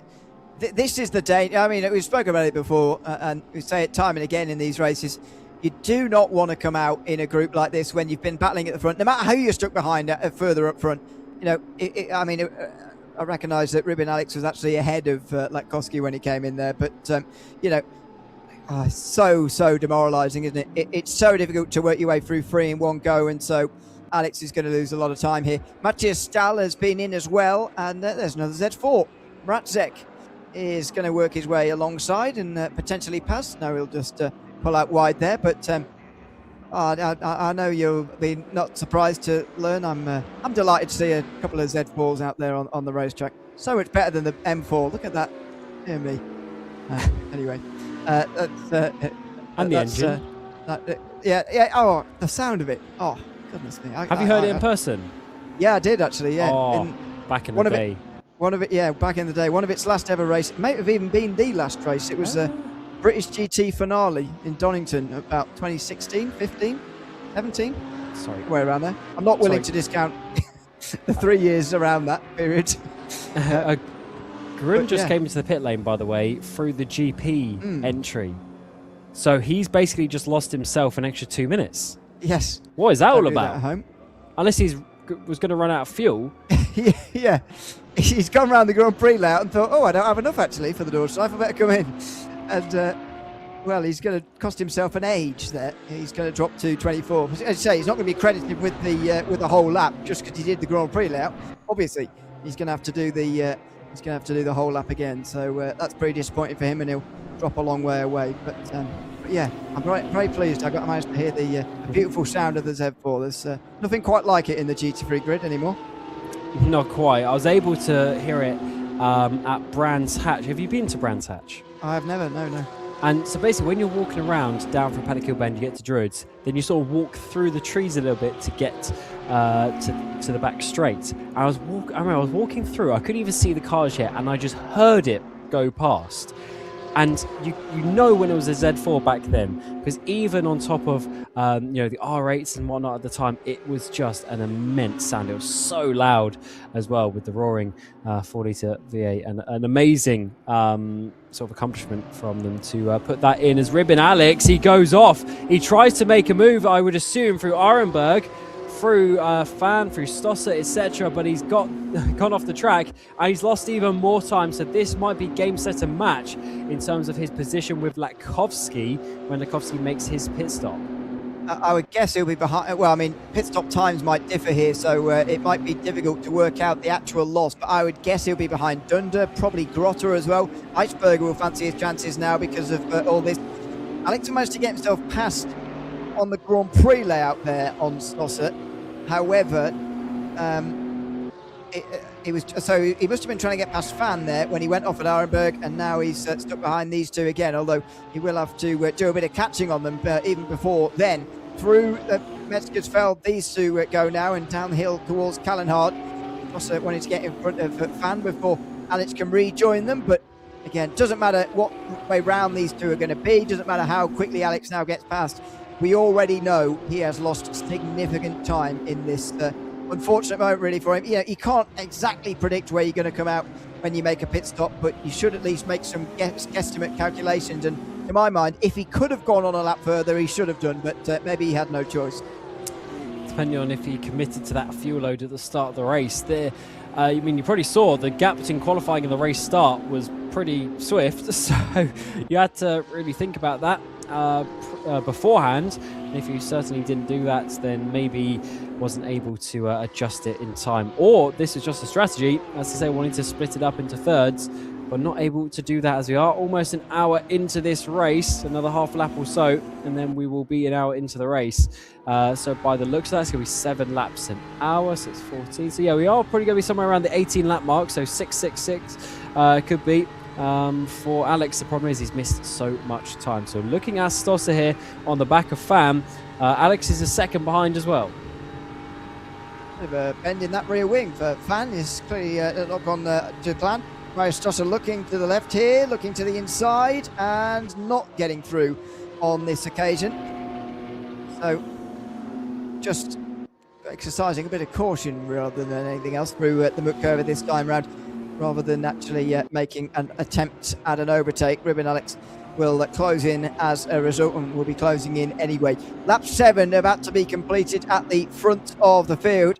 Nico Areco has pulled out a margin now that's hovering around 3 seconds over Keintzel, and Coughlin is over 5 seconds behind now as well. So maybe now the pace of Areco is just beginning to show, and that means that Keintzel is, and Coughlin, going to have a lot of work to do to get back on terms with Areco, who's looking rather unbeatable, unless there's somebody doing something on strategy down the field, like some are speculating whether they are. I think it's Nico Areco's to lose. It's so weird to see someone so dominant but not have a massive gap, but he's just got it covered. I don't necessarily think he's controlling that gap as such, as if he's not pushing as Fan goes off onto the grass there. That's a awkward one on the exit of Wipperman. Yeah, I think Areco's just got it sorted in terms of he's got those couple of tenths here and there that he needs. So over the course of the 7 laps so far, I mean, it's almost half a second a lap he's got in favour on average from Keinzel and Coughlin, but obviously they were battling a little bit. Coughlin got up to second place for a while, but is now 2-3 seconds off the back of the Austrian driver as 1:27. So yeah, by the end of this lap, we will be an hour into this race. Oh no, Renato Del Rio looks to be out here. The first retirement in the Nürburgring 2.4 hours for 2026 looks to be Renato Del Rio, who was such a big part of that exciting fight we were watching in the high part of the, or just rather. Oh no, Van there just about survives, but now he's going to go off again, and the 2 BMWs will go through. Stosser and Alex slip through after Van goes wide through the first part, Schrabenschanz, then off through the second as well. Not sure whether that damage on the rear wing is actually playing a role at all there, or whether he might have gone off anyway. But wide through the corners. Now he's sliding through Galbenkopf as well. Be surprised if he saved that. He's clearly having a bad time of things, and he didn't save it. He drops more positions now, just Van, and surely will be in on this lap. Talking of in, Areco from the lead, Duda, Latkovsky as well in the pit lane. Some more drivers, I think Roth is coming in. So definitely a few pit stops being made now as they see this is the time to make it after 7 laps of action. But I guess that makes sense, almost an hour into this race. I guess some will stretch it to 8 laps, which means 8 is 16. So they probably will just have 2 laps later if they do it again with a full tank in the second stint. But this is an interesting one to start seeing these gaps where people are going to be rejoining, especially for the likes of Duda, Latkovsky in relation to where they are with Alex. But there's a lot of cars on this part of the track, around a minute or so off the lead from 7th place all the way down to 16th. But Areco's come out in clear track. As for Latkovsky, it looks like Alex has actually got them.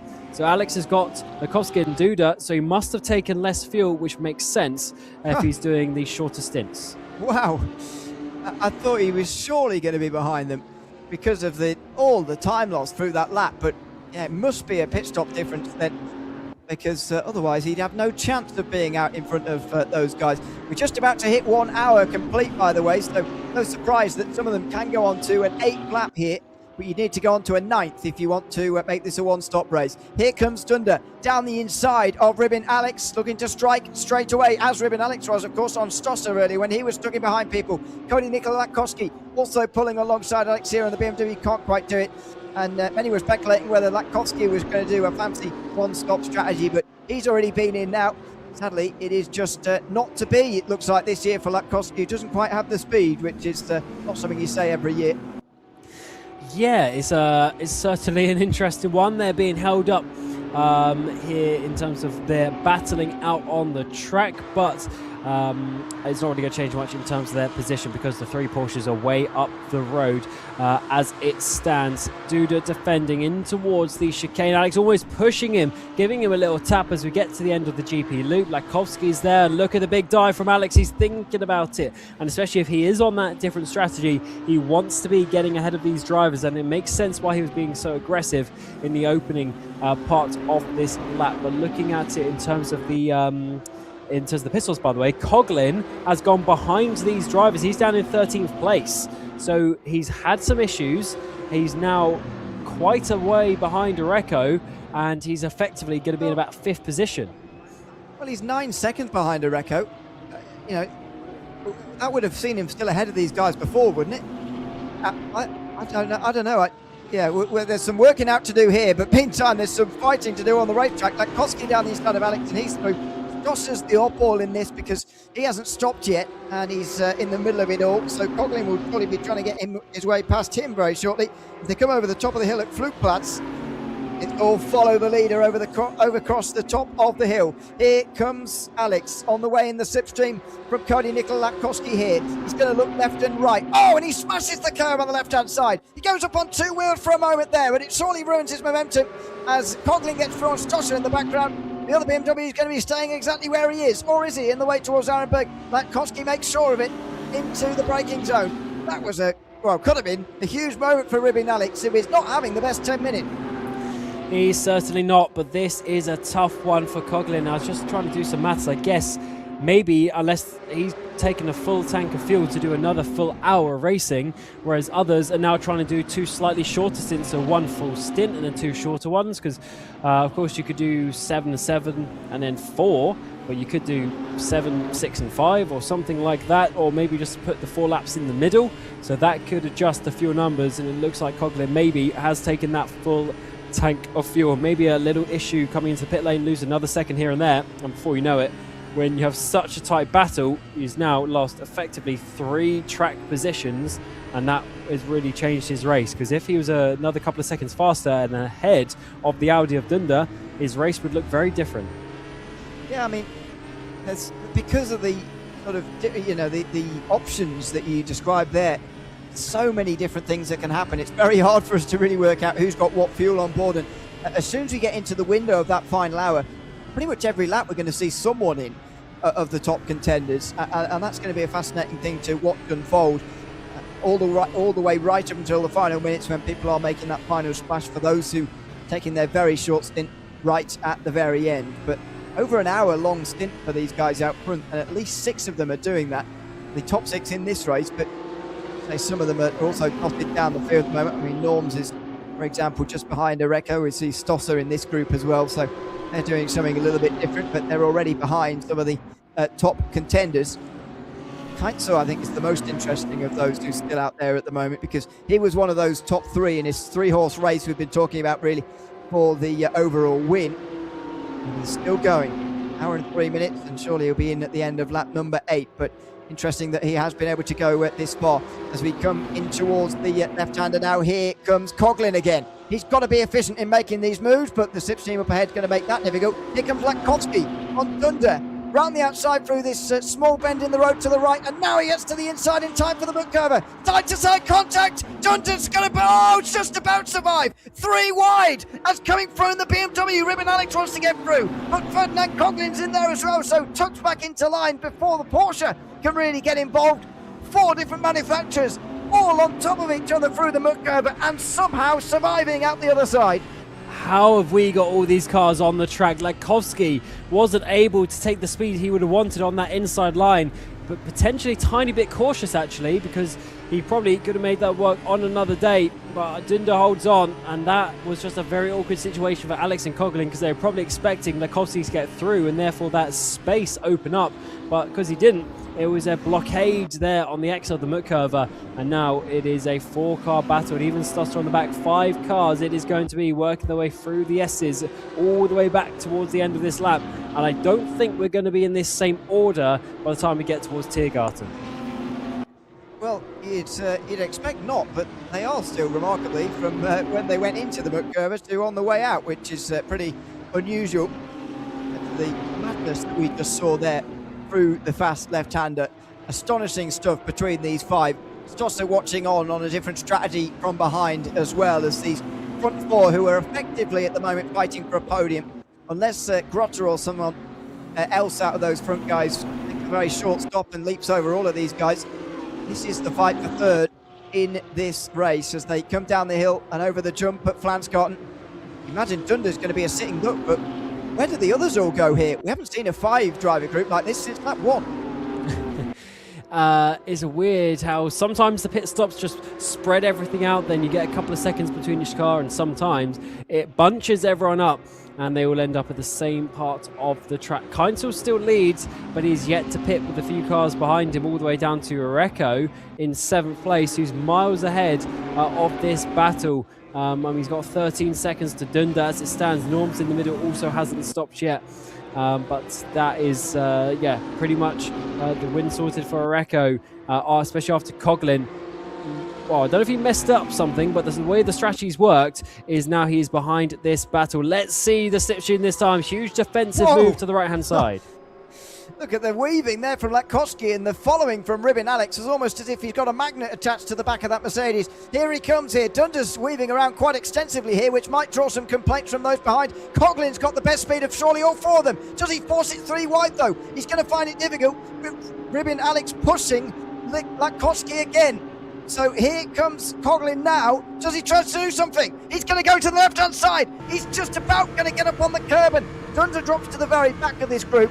In the end, they filter it all single file again in time for the brakes. The only change is Yasin Dunder going from the top of the field right to the back. Meantime, the pit stops are happening, but not for everybody. Grotte and Mackenberg are saving fuel and attempting a one-stop race tonight. What a fascinating race we're going to have here, because those two are 45 seconds in front of Nico Oreco, who is comfortably the race leader here, but he is not on the road at the moment. Grotte and Mackenberg have got a different strategy up their sleeve.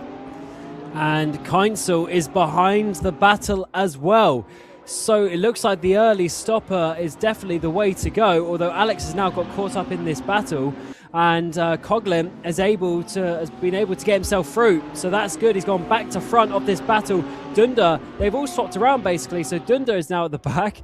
Then we've got Lakovsky, he's just able to hold on from Alex, but if that stops around, it will literally be a complete reversal of the situation. Alex has the inside line through the hairpin as well, pushes him out, so it is a reverse. So it's Dunder, Lakovsky, Alex, and then Coughlin, but all in the reverse orders. Coughlin now holds on to fourth place, which is effectively second, but we are waiting to see what Grotte and Mackenberg do, because if they do a one-stop, they're going to save a drive-through, which surely is going to be at least 30, 45 seconds, so they're going to be at least in the shout for a podium.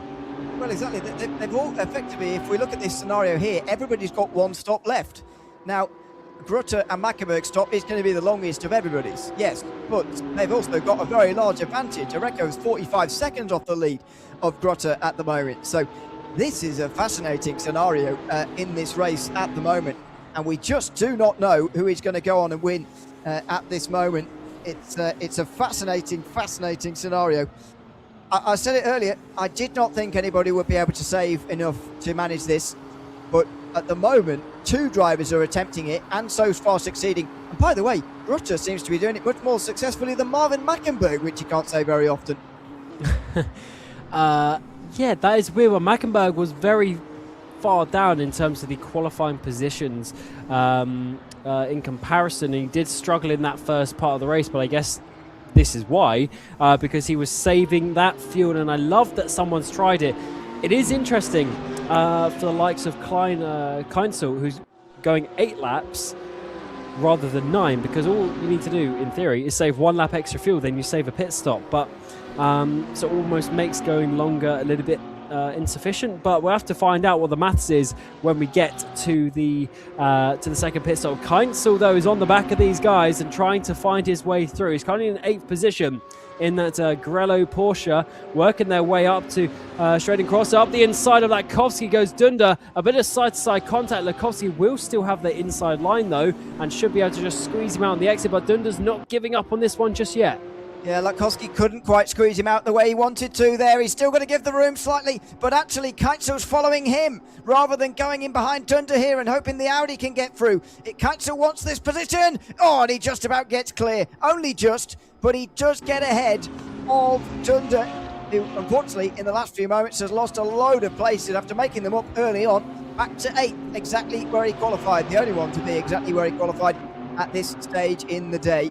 Lakovsky still holding on to 6th. Clemens Keinzel is going to go a long way into this race. As you mentioned earlier, the earlier stops and the lesser fuel stops seem to have landed themselves all in less traffic, free air, and having to make much less overtakes than what Keinzel will have to do, because to return to second where he was before, he's still got lots to do, and Lakovsky is not going to let him do it easily as he defends into Callan-Hard again. And if we see another 6 or 7 lap stint from those guys again, they'll gain on the second pit stop.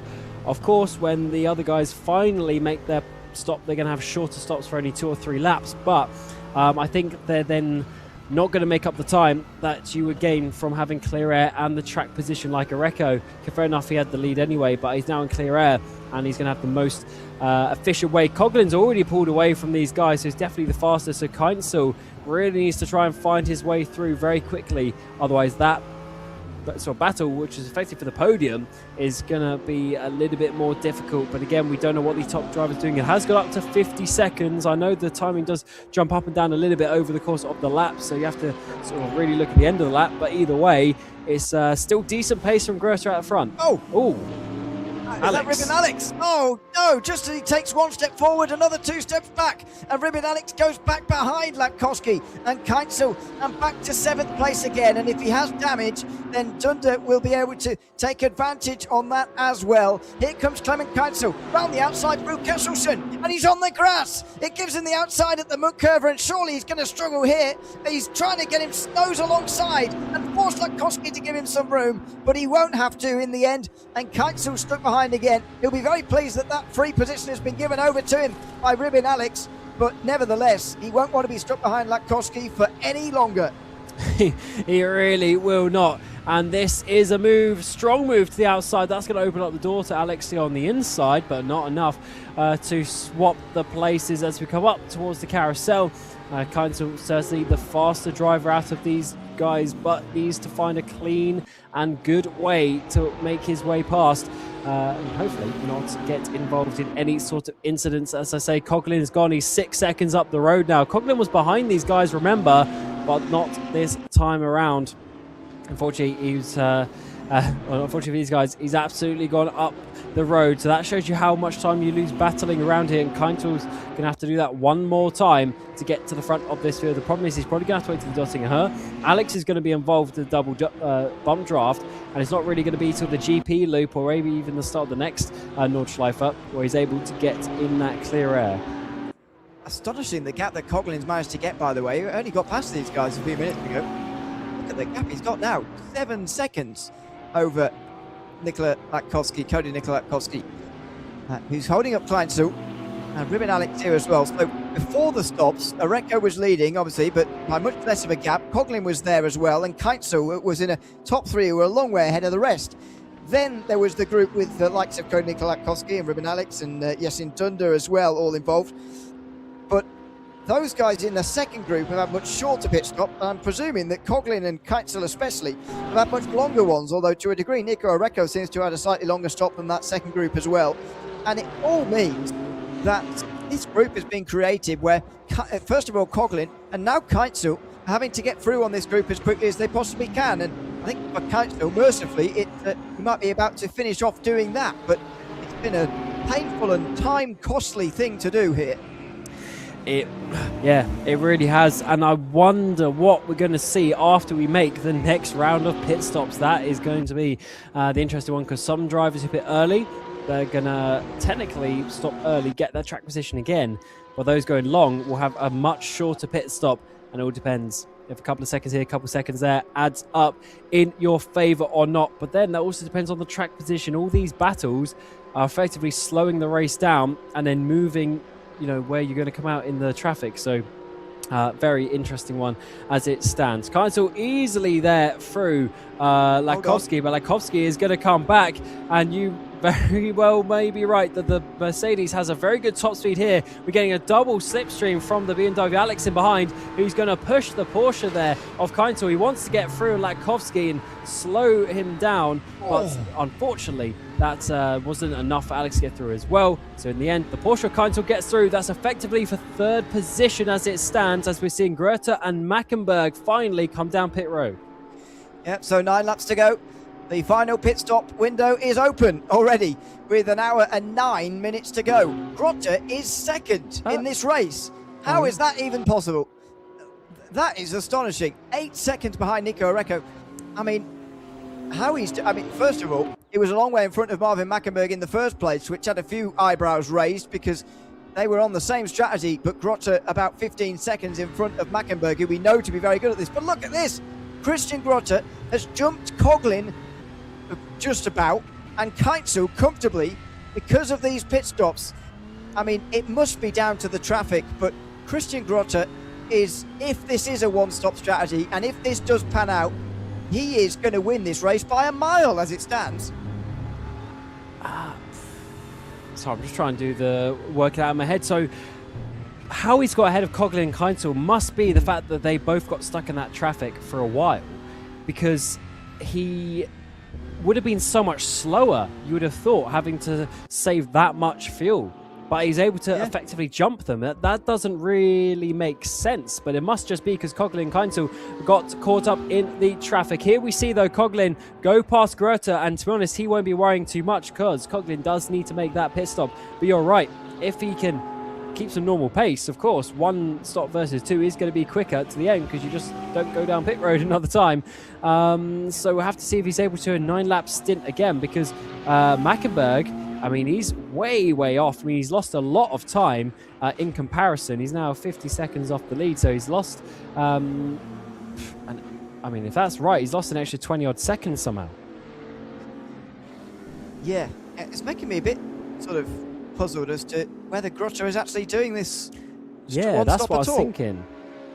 I mean, but if he did 9 laps the first time, I'm sure he can do it again. Yeah, and therefore, why wouldn't you as well? As Mackenberg slows there to let Jarno Weser through into 13th place. Yeah, Mackenberg 50 seconds behind Oreco, which is actually 40 behind Grote.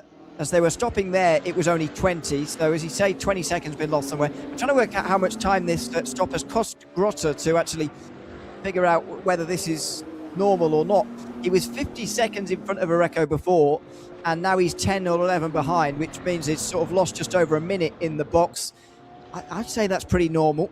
So maybe it's Marvin Mackenberg's stop, which is abnormally long, which has cost him a lot of time, rather than Grote having a really short stop. But that doesn't entirely explain why he got out ahead of Coughlin and Keinzel, because surely the time loss that Coughlin and Keinzel experienced, and we watched it all. I mean, I wouldn't have said it was the amount that it appears to be at the moment. I guess we'll have to find out. The maths will math its way to the end of this race. The problem is we've got to wait over an hour to work out that's a long stint it's going to be for Grote.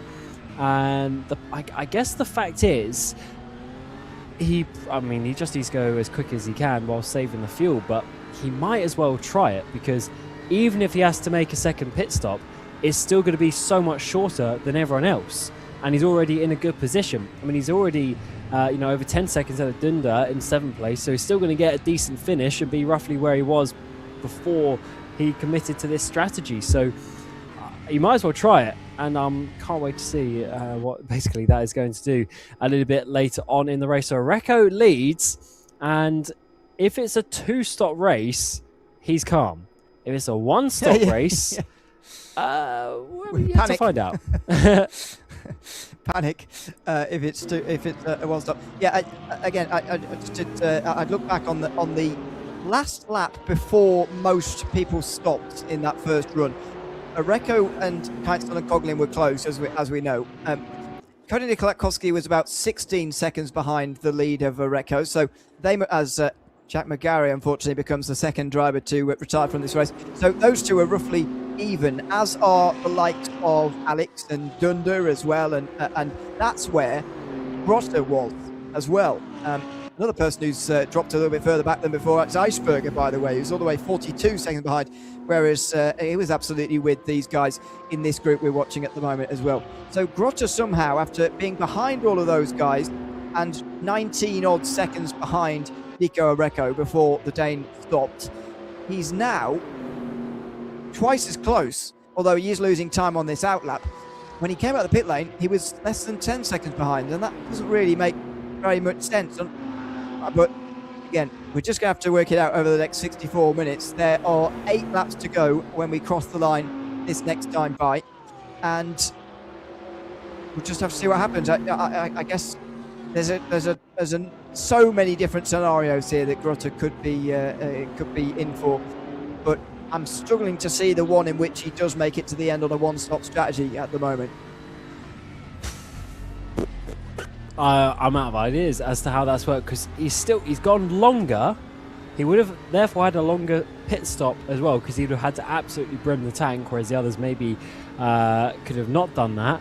And out there longer on the tyres as well, and somehow gained time. It is a very interesting scenario. It was a big battle in behind, but even then he's 7 seconds ahead of Alex still that we're looking at on the screen. So he's done a good job, And if that is right, then Grota has some amazing speed that we didn't see in qualifying. But I guess the strategy out there on the track and the way that he gets into this race is the most important. And it looks like they are staying with Keinzel, though. So Keinzel has lost quite a lot of time to Coughlin. And I guess they'll be getting up to Grota at some point. But Grota, to be honest, he doesn't really need to fight it, knowing that these guys are going to stop again. Exactly. He will just put up the white flag and say, go on past, please. And he might have to do that on 5 occasions, actually, before he actually comes in, because Keinzel, Latkovsky, Alex, Dunder and Dixon are all actually within 10 seconds of him at the moment. So he might end up doing it quite regularly, but we'll wait and see, of course. We just step back for a moment and marvel at what a great race it's been so far. We're almost 1.4 hours into the Nürburgring 2.4 hours here, the RaceRoom special event for 2026. Hope you're enjoying the show. Myself, Ian O'Leary, Cam Roger, bringing you commentary. It's been a wonderful race so far. I mean, you always worry about an endurance race, having nothing to watch, nothing to say. We haven't had to even think about what to say in this race so far. It's been action non-stop for the last 1.4 hours, and there's a fascinating hour still to come. Well, there certainly is. It's not one that you can easily predict, that is for sure. And I mean, apart from the winner of Areco, if it's a two-stop, I have no idea on any of the other positions. But then it may not even be a two-stop. Grota might get to the end, so a lot of questions still to be had. And the sun is going down the long shadows on this long backstraight of the Döttinger Höhe, where Alex is going to be getting past the Mercedes of Latkovsky. He's gone hard to the inside to have a shorter run. In the background, we're seeing Dixon and Dunder go side by side. Latkovsky is still in with a shout here, backs out of that one though, so holds on to that 6th position. In the background, Dixon does get Dunder in his Porsche, so out of nowhere, Bo Dixon, he was down like 17th place at one point, and now he's a minute and 20 ahead of those guys in 17th place. But he's coming into the pit lane now, so did he just do a really short middle stint there? I think either, as Alex is going to have to defend again from Latkovsky here and keeps the inside for turn 2 instead and keeps the place, although Latkovsky's going to try and get the exit and run towards turn 3. I think either Dixon came in really early on the first run, therefore having his short stint first, or as you say, a short stint secondable, because there's 8 laps to go over the line this time round. He can make it to the end from here without delaying himself too much, but it does show, doesn't it? We don't really have an idea of who's going to be in the top 10 here, because anybody inside the top 20, you'd say, are able, with their short stint, if they've sort of stayed under the radar so far, suddenly vault themselves into the top 10 and grab that by the end of tonight. Latkovsky having a bit of a wiggle there coming out of the hairpin. That's not ideal. But yes, you're right. I guess really down to P16 where Roth is. Everyone behind then has dropped off quite a bit, but that's because all those drivers have had some problems at some point in this race. There's Bo Dixon coming back out to the end of this race. It's going to be 7 laps to the end. He's going to come out. Roth is just going to get past him, or maybe not though. He's going to be a big fight. And it's going to be a big send up the inside from Roth, who's going to try and hold on to this one. Bo Dixon round the outside with those fresh tyres should be okay. But it's not going to be an easy move down in towards a very fast chicane. But Dixon has to go late on the brakes and keep that 15th place, which is good because now he's got the clear air, something that pretty much everyone else inside the top 10 didn't have after their pit stops. Exactly. It was a real undoing of Ribbon Alex, who I do wonder where he could have been with a bit of clean air once he'd made his stop, if you remember from that first period of the race. But Roth is not giving up here. It's very important that Bo Dixon stays in front, though, and the British driver does stay in 15th position. Needs that free air in front. There's 10 seconds up to Stout, who he would catch up to next. Bo Dixon, 15th, Roth at 16th, and then a big gap behind. Speaking of big gaps, don't look here. Grota versus Keinzel for 3rd place. 15 seconds off the lead of Nico Areco. And again, like you said earlier, Grota is going to have to spend a lot of time letting people past here because he's on a different strategy. But that is not going to happen now. Not in the next couple of moments anyway. Clemens Keinzel with a huge heart-in-mouth moment over the top of the hill. That was almost a big crash territory. But up through Flugplatz, he went wide. He was trying to get close, but not or too much in terms of the car there and round wide. And what that's done is it's meant it's going to be another quarter of a lap before he's able to even think about doing a move. And that is an important one for Greta as well, to keep these cars behind for just that little bit longer, especially with Alex Latkovsky, Dunder all catching up slowly but surely. Here's Stosso, we've been seeing quite a bit, diving it down the inside of Mish. Contact is made. That was way too late. Down in towards the first corner of the Nordschleife. He should be able to complete that move with a bit of an aggressive argy-bargy out the way. Mish does not allow that one to happen, and will have the much better inside line through the Hatzenbach series of corners. And Stoss there just a little bit too aggressive and not able to find a way through. Good fight between the two. A little bit of contact as they came onto the Nordschleife there, but nice fight. Kasper Mish stays 17th in front of Marius Stosser. Jack Barton is not far away from these guys either. Then Norms as well to round out the top 20. He is on board with Fabian Roth, meantime. Not giving up with Bo Dixon yet, is he? And again, this is so important for Dixon to stay in front, but he's not up to speed yet, and he might well have a really heavy car compared to the Audi, to be fair, since he will have filled that right up to the top with 8 laps still remaining in this race. So it might be a hiding to nothing anyway, trying to keep Roth behind him. He better hope that Roth now gets away from him quickly instead of holding him up. But that might be why Dixon is finding it so hard to keep the German behind him.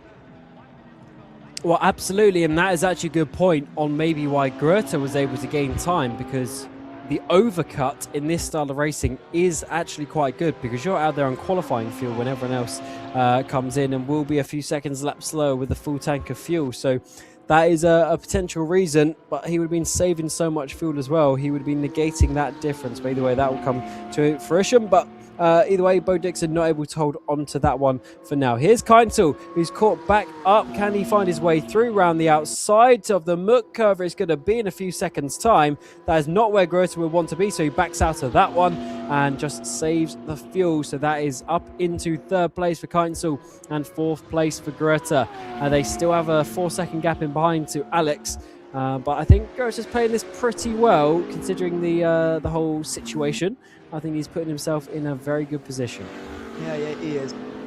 Just make sure you don't cost yourself too much time, and that has got to be the main aim of the game for Greta. As we are on board again with Marius Stosser again. We said it earlier on, but what a great race in terms of just constant battles to watch here for us. 55 minutes to go, and it doesn't show any signs of slowing down soon. 7 laps to go when we get to the line here. If there's no fights, then there's tactical and strategical intrigue for us to look into as well. Keinzel does get past Grota now, who's over 21 seconds behind Nico Areco. But if you remember, Grota lost, what was it, about a minute or so when he was making his pit stop.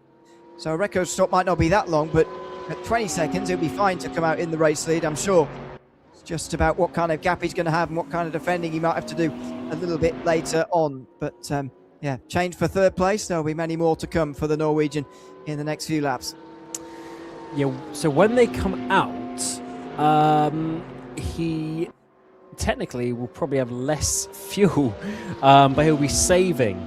So Grota, I mean, he'll technically have less fuel in the car, but he'll be saving to get to the end. We're seeing to the outside. Stosser's trying to go now in the meantime, trying to work his way up through Mission, the curve, but not quite enough to find his way through. He didn't really have the momentum there. It was a bit too close. Sometimes you want to be a couple of car lengths further back so you actually get that run on the car ahead, but not this time around. So Stosser has to sit there in 18th position. And this is such an interesting track. Oh, he gets right into the rear diffuser there of Mish, but unfortunately doesn't sort of make any major contact, and Mish continues on. He can, through the carousel. Again, close. And Jack Barton has caught right in here as well as Norms.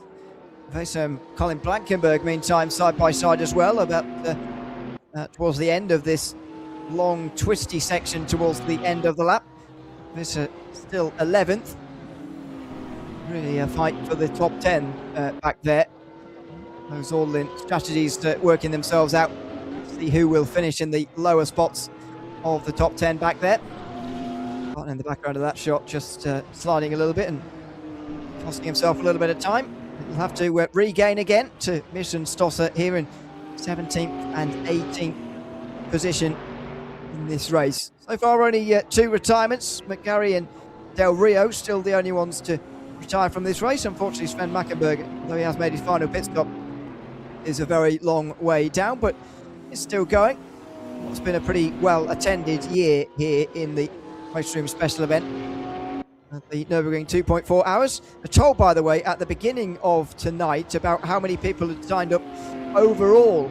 25 splits the drivers have been portioned into, and over 670 registrations for this time slot. A great attendance and a great show of just how popular these RaceRoom events really are, even still. Yeah, that's amazing to have so many attendees, but it is one of the special events, so you'd hope everyone comes out, and especially the RaceRoom community. They certainly do, and that is why we do these special events every month or so. There's always something going on, and even just the normal leaderboards are good fun to get involved with, but especially these special events, you want to be a part of them. As Blankenberg there in the Z4 comes down into the pit lane, gets it stopped for his final pit stop of the day. So it's sort of a 6 lap and a 5 lap and a 7 to the end, so a little bit all over the place in terms of the stops, but he wants to get himself some clear air, I would assume, and pitting early to do that. It's a bit of side draft there from Mario Stossert, who pulls alongside Misch, but watch this, BMW goes nowhere, Porsche drags level, Misch is going to get back in front. This has got to be soul-destroying for the BMW drivers. He's got to try and time this a little bit better in that case, as he now goes to the side of the Porsche here and tries to get past. He can't do it. This is a big stopping point of the BMW, and it has been just as popular almost as the Porsche in terms of selection here for this round, but there's always strengths and weaknesses. And there you go. Strosser using one of his, uses it through the corners, and gets ahead of Gaspar Misch, who comes into the pit lane typically anyway. And when we talk about top speed here, it's literally just like 1 or 2 kilometers an hour. But the thing with the Döttinger Höhe, it's so long, you get to your VMAX. You can't go any faster because of the air resistance and the drag, and then the power that they have. They're literally at the maximum there. So if you are missing those couple of bits of horsepower, or you have those extra few kilos of drag compared to your competitor with a different chassis, then that is what matters. And I said, it's literally just 1 kilometer an hour here or there. It can make a difference, but obviously with the Slipstream, it negates that. But as soon as you pull out back into the air, it's then like hitting a brick wall, and you slow down. So it's really frustrating if it's just 1 kilometer here and there, but that potentially is why the Porsche has been a bit strong today, where obviously has good corner speed, but then if it's able to have that 1k extra on the straight, then you can defend that position. There is Blankenberg, by the way, having made his final pit stop just in front of these guys. You see the older Z4, the newer M4. How anybody would say the M4 looks better, I don't want to know. But there you go. There they are, running nose to tail. The 2 different generations of BMW running line astern. Although, to be fair, there's a generation in between them, isn't there? There's the BMW M6, which ran as a bridge between these 2 different cars. And the M4 itself has been out for quite some time now, hasn't it? As a GT3 machine, relatively successful. This crosser here getting closer to Blankenberg. Well, he's getting up to speed here, and Blankenberg seems to be sliding its way around actually through the double left-hander there, working their way on to the Nordschleife. Now onto the Hatzenbach. He'll be under a little bit of pressure, and the Z4 was never famous for its straight line speed, so you would worry a little bit in towards Arenberg that he might be under a bit of pressure. Yeah, I mean, the BMW won the 24-hour. Real life, was it 24? I think it was 2024. The BMW won. So, yeah, certainly a successful car around this track. And, I mean, yeah, it just shows the generation of the company. The Z4, 20 years old. So a bit of a different era of generation in terms of race car and road production car. And it's great to have them both out there on the track, still being competitive. The Z4 it's been kept up with the BOP. in line with all the other cars out there. Stosser, though, goes to the right-hand side, comes back in to try and go to the left-hand side, but it's hard to the left of defence for Blankenberg, although he goes back to the racing line and should have that one covered off in towards P15. Definitely out there for a bit of fun. Stosser, though, big send down the inside into Arenberg, gets that one done, clean move, and Blankenberg not able to hold on. Second position in this race a couple of years ago, but out there in the definitely a car that's not quite able to win this race in the Z4, but he's trying his best to battle on. Side by side towards Adnan Forst, and Blankenberg around the outside there was on a bit of a hiding to nothing. And again, we've got the scenario like what Bo Dixon had just up in front here with Fabian Roth, where you come out the pit lane, you need to stay in front of these guys because it's important for your race, but you end up not being able to because you're on higher fuel than they are. Some of them, in some cases, they're on their in lap. They're on very, very low fuel. In any case, they're on much lower fuel than you are, especially when they're stopping at this end of the race with so long to go. Blankenberg will have put 7 laps of fuel in the car this time here, and he'll be much heavier than Stosser and Barton around him. And so you're in that awkward dilemma. And almost watching these, I'm coming to the opinion, well, maybe they should actually just let them go here and not have this fight because they're clearly quicker on the lower fuel. Hope that they end up pitting before you end up catching them because the battles are costing them time. They certainly are, and in terms of batting costing time, Grota is soon going to have Alex and then Latkovsky Dunder on the back of him, and this is where he needs to decide about time because he's already 28 seconds off Areco. The more that goes out, the more chance Areco is going to be able to have a free pit stop and still get out in front. I guess Grota may then not be batting for the race lead, but then he needs to think about the gap to Coughlin to try and make sure he can still get that second place. What we're fighting for at the moment, the pit stops you can see on the left-hand side. Who's made 1, who's made 2. In some cases, like for Christian Grotter and Marvin Mackenberg, the 1 spot might be all they take in this race. We will wait and see. Lap 12 about to be completed here, by the way, so pit stops surely going to become a lot more numerous at this later stage in the race. But as I mentioned earlier, from this point, there's pretty much going to be at least one driver pitting every lap from here until the stops are completed. Maybe even we'll see a pit stop as they come to the final lap of this race for 1 or 2 of the drivers. If they can't quite make it and they've decided to go for a very short stint very late on, wait and see what they decide to do. This is the stage of the race where it's all starting to unfurl here. Don't know quite where everybody is going to land in this pit stop jigsaw that we're still trying to piece together. So yes, this is lap 12. So if you're doing 666, this is going to be your second pit stop at the end of lap 12. So I would expect there to be at least one stopper here next time. I guess after lap 13, that is a bit of a weird one because it's sort of 6 and 7 or 8 and 5. That is a little bit of a weird one. I'm not necessarily expecting so many people unless they want to do their middle stint being the shorter one and then going to the end. Oh, that is not great there from Blankenberg. So I don't know about lap 13, but 14 definitely. 7 and 7. There'll be a lot of drivers doing that one. Yeah, I would have thought so. Maybe there'll be people unevenly splitting the race up. It doesn't look very nice or sound very nice to be hitting on lap 13, whatever. But anyway, I think Coughlin is in actually on lap 12. Yeah, there he is. Ferdinand Coughlin decides to come into the pit lane then from second place.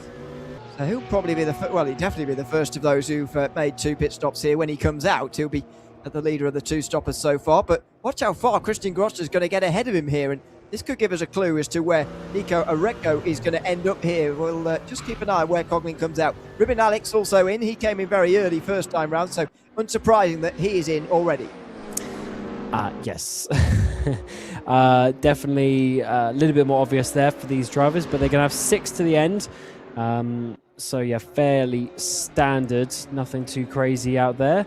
So yeah, the full number should be fairly simple for those guys. But for those still out there, that's when they need to get their calculator out and try and work out how they're going to get to the end of this race in terms of the fuel number. Make sure you have enough to get to the end, because also with how it works around here, if we end up having an extra lap somehow, if Areco crosses the line with 30 seconds left, then that is going to be a little bit awkward for those who are hoping that it was going to be a certain lap race, because 1 lap of fuel around here, 5 times the normal amount, so there's going to be a lot of fuel numbers and fuel maths. You may even need an extra 15 odd litres that you didn't know about. Yeah, indeed. As Jack Barton in the Slipstream, Colin Blankenberg here tries to make a move coming up the hill towards the Bilstein Bridge. He's not going to be able to manage that quite. So Ferdinand Coughlin comes out the pit lane. He's 58 seconds off the lead of Nico Oreco, and he's about 30 odd seconds behind, just over 30 seconds behind Grotte. Now Oreco is another 8 seconds in front of Coughlin, and there's still 43 minutes to close, but I think as it stands right now, Grotte holds a just over 20 seconds advantage over Oreco, which, as I say, he's got about 43 minutes to hold on to. It's still very much in the balance here, but the other one, Stoppelmarv and Mackenberg, definitely out of this as far as a race win is concerned. Oh, absolutely. He's too far behind because there's too many people in front of him that are going to pit and then still be in front of him. Whereas Grotte is still on that point where he should have some track position, which is the important fact. Is 27 seconds behind Oreco, so it's not too different from what we saw a lap ago. So the lap speed is decent there for Grotte, but it just depends if he's able to then push that all the way to the end and if he's saving enough at this time. Blankenberg to the outside, to the inside is Barton, who gets through P15, and Blankenberg goes backwards once again. He does. I said earlier, it might have been a better idea to let him go a little bit earlier, but it's difficult to know. This is this heavy car at the moment for Colin Blankenberg, and he's could be compared to those people who are doing their in-laps this time round, or the one after. That creates a very, very big disparity indeed, but there you go. These final stops are really starting to filter through now. 6 laps to go, including the one that we are on at the moment, or Nico Oreco, lap 13 this being, of course. So 18 laps in this race, 2 9s, the one-stop strategy, of course. Now, as you mentioned earlier, it's going to unfurl for Grotte that he's actually going to be on lower fuel as the others just for a very short while here, while the likes of or at least the same as the likes of Coughlin, because he's on heavier fuel compared to Oreco at the moment, and that's been the case for a little while now. But as you said, he's going to flip a little bit to at least even up in the middle of this race, so it's going to be a straight fight between Oreco and Grotte. So you'd say that Nico Oreco has to go for as long as possible here and try to use the lower fuel to do much of the catching over Grotte, and then if he has to make a pass, then he'll have to do that in a pure one-on-one fight, or maybe hope that Grotte has some more fuel saving to go. But this feels a key moment in this race, really, with the difference in fuel load. But it also depends on the tyres and what they do, because potentially if you do a couple of long stints, then you only have 2 or 3 at the end. Maybe you just stay on those tyres, and that could save some time, whereas Grotte is obviously committed to using those tyres for the 9 laps as well. So that is a key factor that I'm thinking of that could potentially swap around this race. So we'll have to see if anyone wants to try and not take the tyres to at least save some time and have that track position, but then you are going to be a bit slower to the end. Here is Oreco, your race leader. You haven't seen him too much this race because he's been leading from the front. 15 seconds it's been. After the first pit stop or so, it was only about 3 seconds, but that has swapped around quite a bit.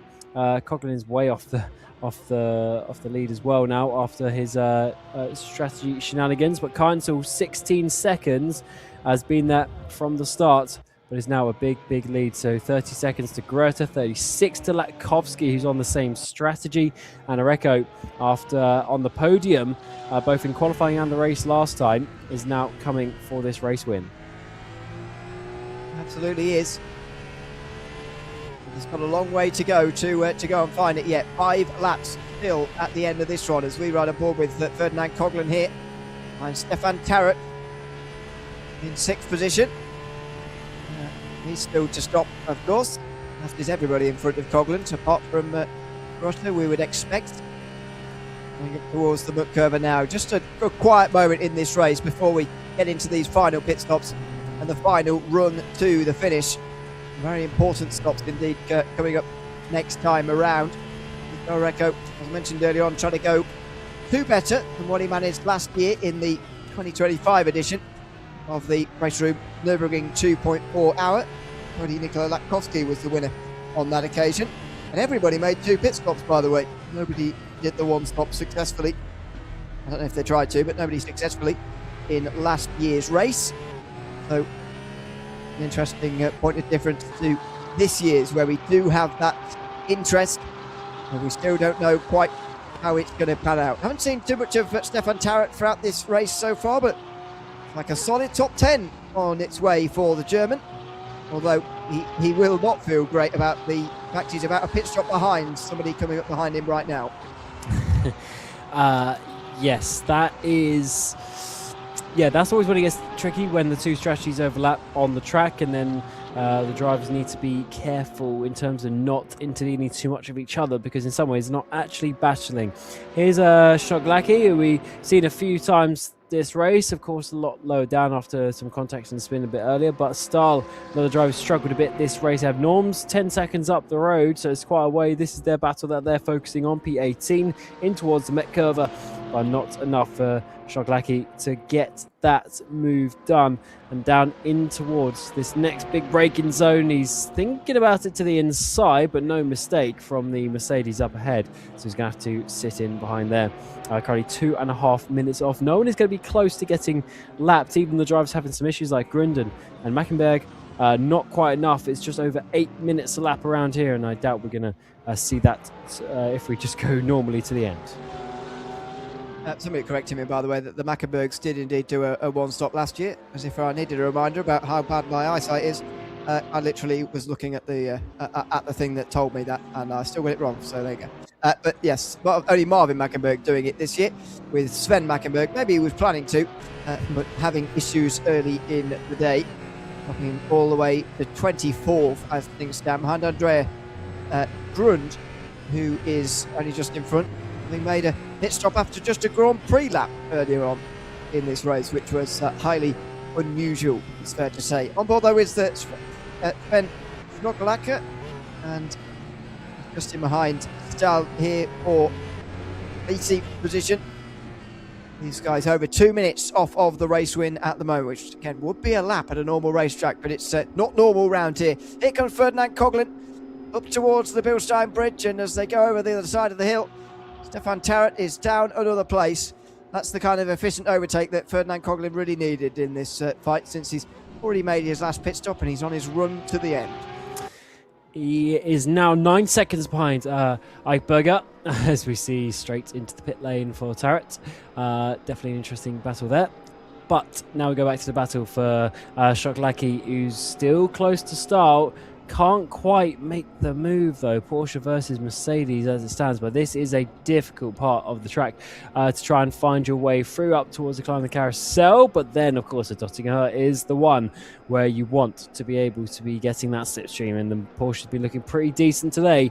I don't know if we've seen just a straight fight, Porsche behind a Mercedes, but we are going to be seeing that right now as Shoglaki is getting through Gaukenkopf and onto the back straight up towards 5th gear, and 6th it's going to be. Yeah, although we've been seeing a lot of battles with Latkovsky in that Mercedes, there actually unusually haven't actually been that very many Porsches around him, which is a bit strange.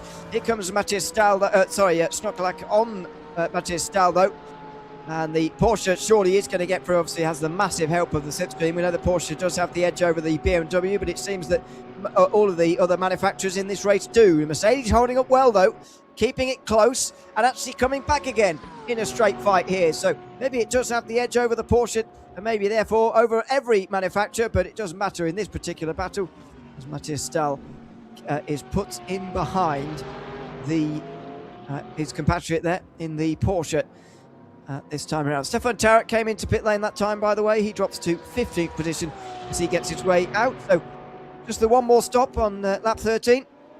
Lap 17, 14 rather, is next, of course, comes after 13. That seemingly is going to be a big one for these guys, and maybe even the race leader, current race leader, will be one of those into the pit lane. Yeah, as I was saying earlier, the maths, number 13 is a little bit weird in terms of the numbers, but 14, 7-lap stint without really any fuel saving. That's good, and you're still going to have 4 to the end, so half a stint, and that is going to be possibly the most common. We'll have to find out at the end of this one who's going to be doing that. There is Tarrant with his blue headlights. He's going to be getting through up towards the Schumacher S, and that's quite easy as Norms goes back down into 15th position. Tarrant has Blankenberg, who's also going to the end of the race from now, just 3 seconds up the road. So that could be a good opportunity because Blankenberg didn't seem to be at full speed earlier. So that might be a little bit of a move there up to 13th place soon. Yeah, we'll keep an eye on it. We'll keep an eye on these guys who've made their final pit stops and are on the run to the end. These legitimate fights that are going to start to really pop up here. But we spend another lap or so waiting for Nico Oreco to come into pit lane. 33 minutes to go means that there's 4 laps to go here at the line. These two head their way onto the Nordschleife. In fact, there's only half an hour left, means that the legitimate fights are going to really start here for actual positions after the strategies have worked themselves out. We're very much though in the middle portion of the race though, where things have spread out a little bit. After that initial fight around where Latkovsky was earlier on, after the first stops, it has just quietened down since then in terms of these fights, because some of them have come in, but now you can start to see some of them reappearing. Here's Yasin Tunda just in behind Ribin Alex. These guys have been in the same group for much of this race, and it looks like it's going to remain that way right to the checkered flag. Yeah, there's been some great sort of little battle packs of forms throughout the race. Of course, they get spread out here and there as the race goes on, and we may not have a 5-car train again, but still a really good a good few battles still coming in this final half an hour of the race. We're coming up towards 2 hours for these drivers, of course, very shortly, which is the normal time that maybe in a double stint situation in an endurance race that you'd want to change out. But no, they've got to keep going as Dunda's having a big slide there with, of course, the rear engine in that Audi R8 swinging around in the back, but he was able to hold on to that. But certainly for these guys going that extra little bit, is they're going to be able to push their way through that. And of course, you don't always see such long races here with single driver entries. Often the most you'd really see is sort of 90 minutes or so, but to go this 2.4 hours has been a tough one out there. But the sun is setting out there on the track, Ewan, so just getting cooler as we're seeing outside in the real world. So hopefully the driver's able to have a bit of water when they can on Döttinger Höhe and get the final 30 minutes of this race done. Yeah, I'm imagining it's been a very, very warm evening indeed for absolutely everybody here in this race. I mean, obviously, this is a mostly European field. I'm not sure if it's as warm as it is in the UK everywhere else in Europe, but I know it is in some parts. And there are a couple of British drivers as well. So I'm imagining it's been a very, very warm day. But these are the sort of challenges that you get over the course of these races. You know, we never have that kind of thing to deal with when we're doing the Daytona 2.4 hour or the Dubai 2.4 hour or whatever it is. They're all in January. You know, in Europe that means it's pretty cold and comfortable sim racing temperature. But these are the summertime challenges that we have through these summertime 24-hour races, of which you'd say this is the first of the big 3 of 24 hours. Oh, absolutely. It's an amazing sort of sequence of events that you get during this. I mean, last year, somehow we ended up with them basically 3 weeks in a row, but they sorted out the schedule a little bit this year, which is a lot nicer for the spectators and for the drivers. But yeah, it's a magical part of the sports car racing season here in the summer, European summer that we've got. And you get all of the best races, and it's not always about the necessarily the length of the race, but it's the special races, the best special race tracks, I should say, that we go to, the likes of obviously Nürburgring. I mean, it's such an important track for the history of sports car racing. I mean, I don't think the sort of nature of the sports cars we have now would be the same if we didn't have a track like this all the way through the history. Of course, the actual 24 hours hasn't been going on quite as long, but just the fact that the track was there and all the important races that it had in the 50s, 60s, etc. That's what really pushed motorsport through. It's often surprising, actually, at how few 24 hours at Nürburgring. There's actually, well, say how few there's been. There's been 56 of them, which is quite a lot. But when you say it started in 1970, that's not actually that long ago. In the context of the 24-hour races of the other ones, but you're right. As a venue, this place is quite something. And I mean, I don't think there's any better time in an endurance racing calendar than when it is night time at the Nürburgring 24 hours, and the broadcast is mostly onboard shots of GT3s tearing past potatoes in small cars. Areco, by the way. Go on. Areco's. I'm hoping this is just his pit stop. Yeah.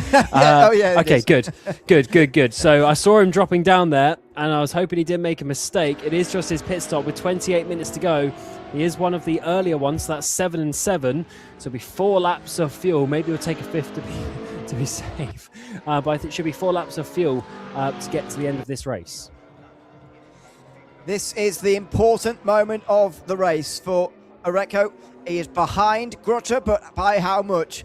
Just over 5 seconds is the current gap. And if Christian Grotter is going to the end from here, then that is the margin he has to hold on to. Areco doesn't have to worry about anybody behind him. Ferdinand Cogland is the next closest who's made his final pit stop, and he's more than 20 seconds behind. With 4 laps remaining, Areco has got 5 seconds to catch, and he's got a pass to make to go on and win the Nürburgring 2.4 hours here on RaceRoom for 2026. That's manageable, I think. He'll be pleased with that, Will the Dane, with the amount of time that he's still got remaining. I think he should be able to do that. He's not going to be saving fuel. He's the faster driver, and he should have fresher tyres.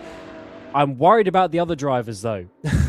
I'm worried about the gap of the other drivers, because Goethe's 27 behind Keinzel, and he still needs to make the move, so make the pit stop. So the gap's going to be even bigger, therefore, and I don't know if that is going to be enough time. Here is Goethe. He'll be your net race leader once Keinzel comes in, but Keinzel could be another lap or two. Let's see this with Blankenberg trying to defend from Tarrant to the outside. Tarrant goes, Whoa. But no, not enough. The Z4's got good straight line speed.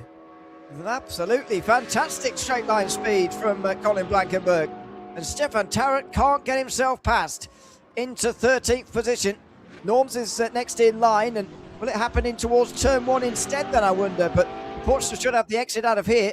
And these two fighting for a legitimate position. These two have both made their final pit stop of the day. And when it corrects itself, there'll be about a minute and a half, 90 seconds off of the race lead. Here, out of the pit lane comes Roth, right in front of them as well. So Blankenberg might have to strike himself soon as Stefan Tarrant breaks late and he gets to the inside.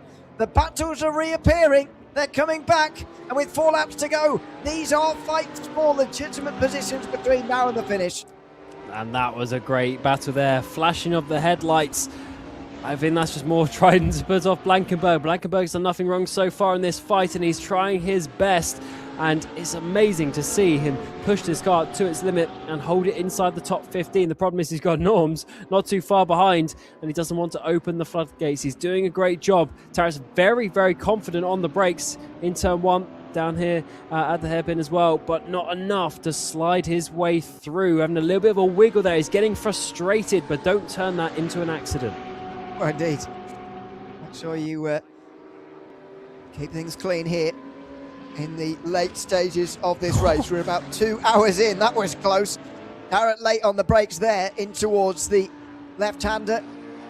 Blankenberg able to stay in front for now. But these two, of course, corrected on fuel loads as well here. Blankenberg has been suffering with higher fuel load compared to those around him before. Now he's got to get his race face on, and he's got to get his defensive shapes out here, because he does have a legitimate fight now. On towards the Nordschleife. Tarrant's going to have a chance here. He could have dived down the inside there at the left-hander, but he knows that Blankenberg's going to shut that door every day of the week. Down towards the Hatzenbach they'll go. Blankenberg continuing to slide those rear tyres, but also continuing to keep Stefan Tarrant behind him. Yeah, there's a lot of smoke and dust or whatever that's come up from his car every time we look at him.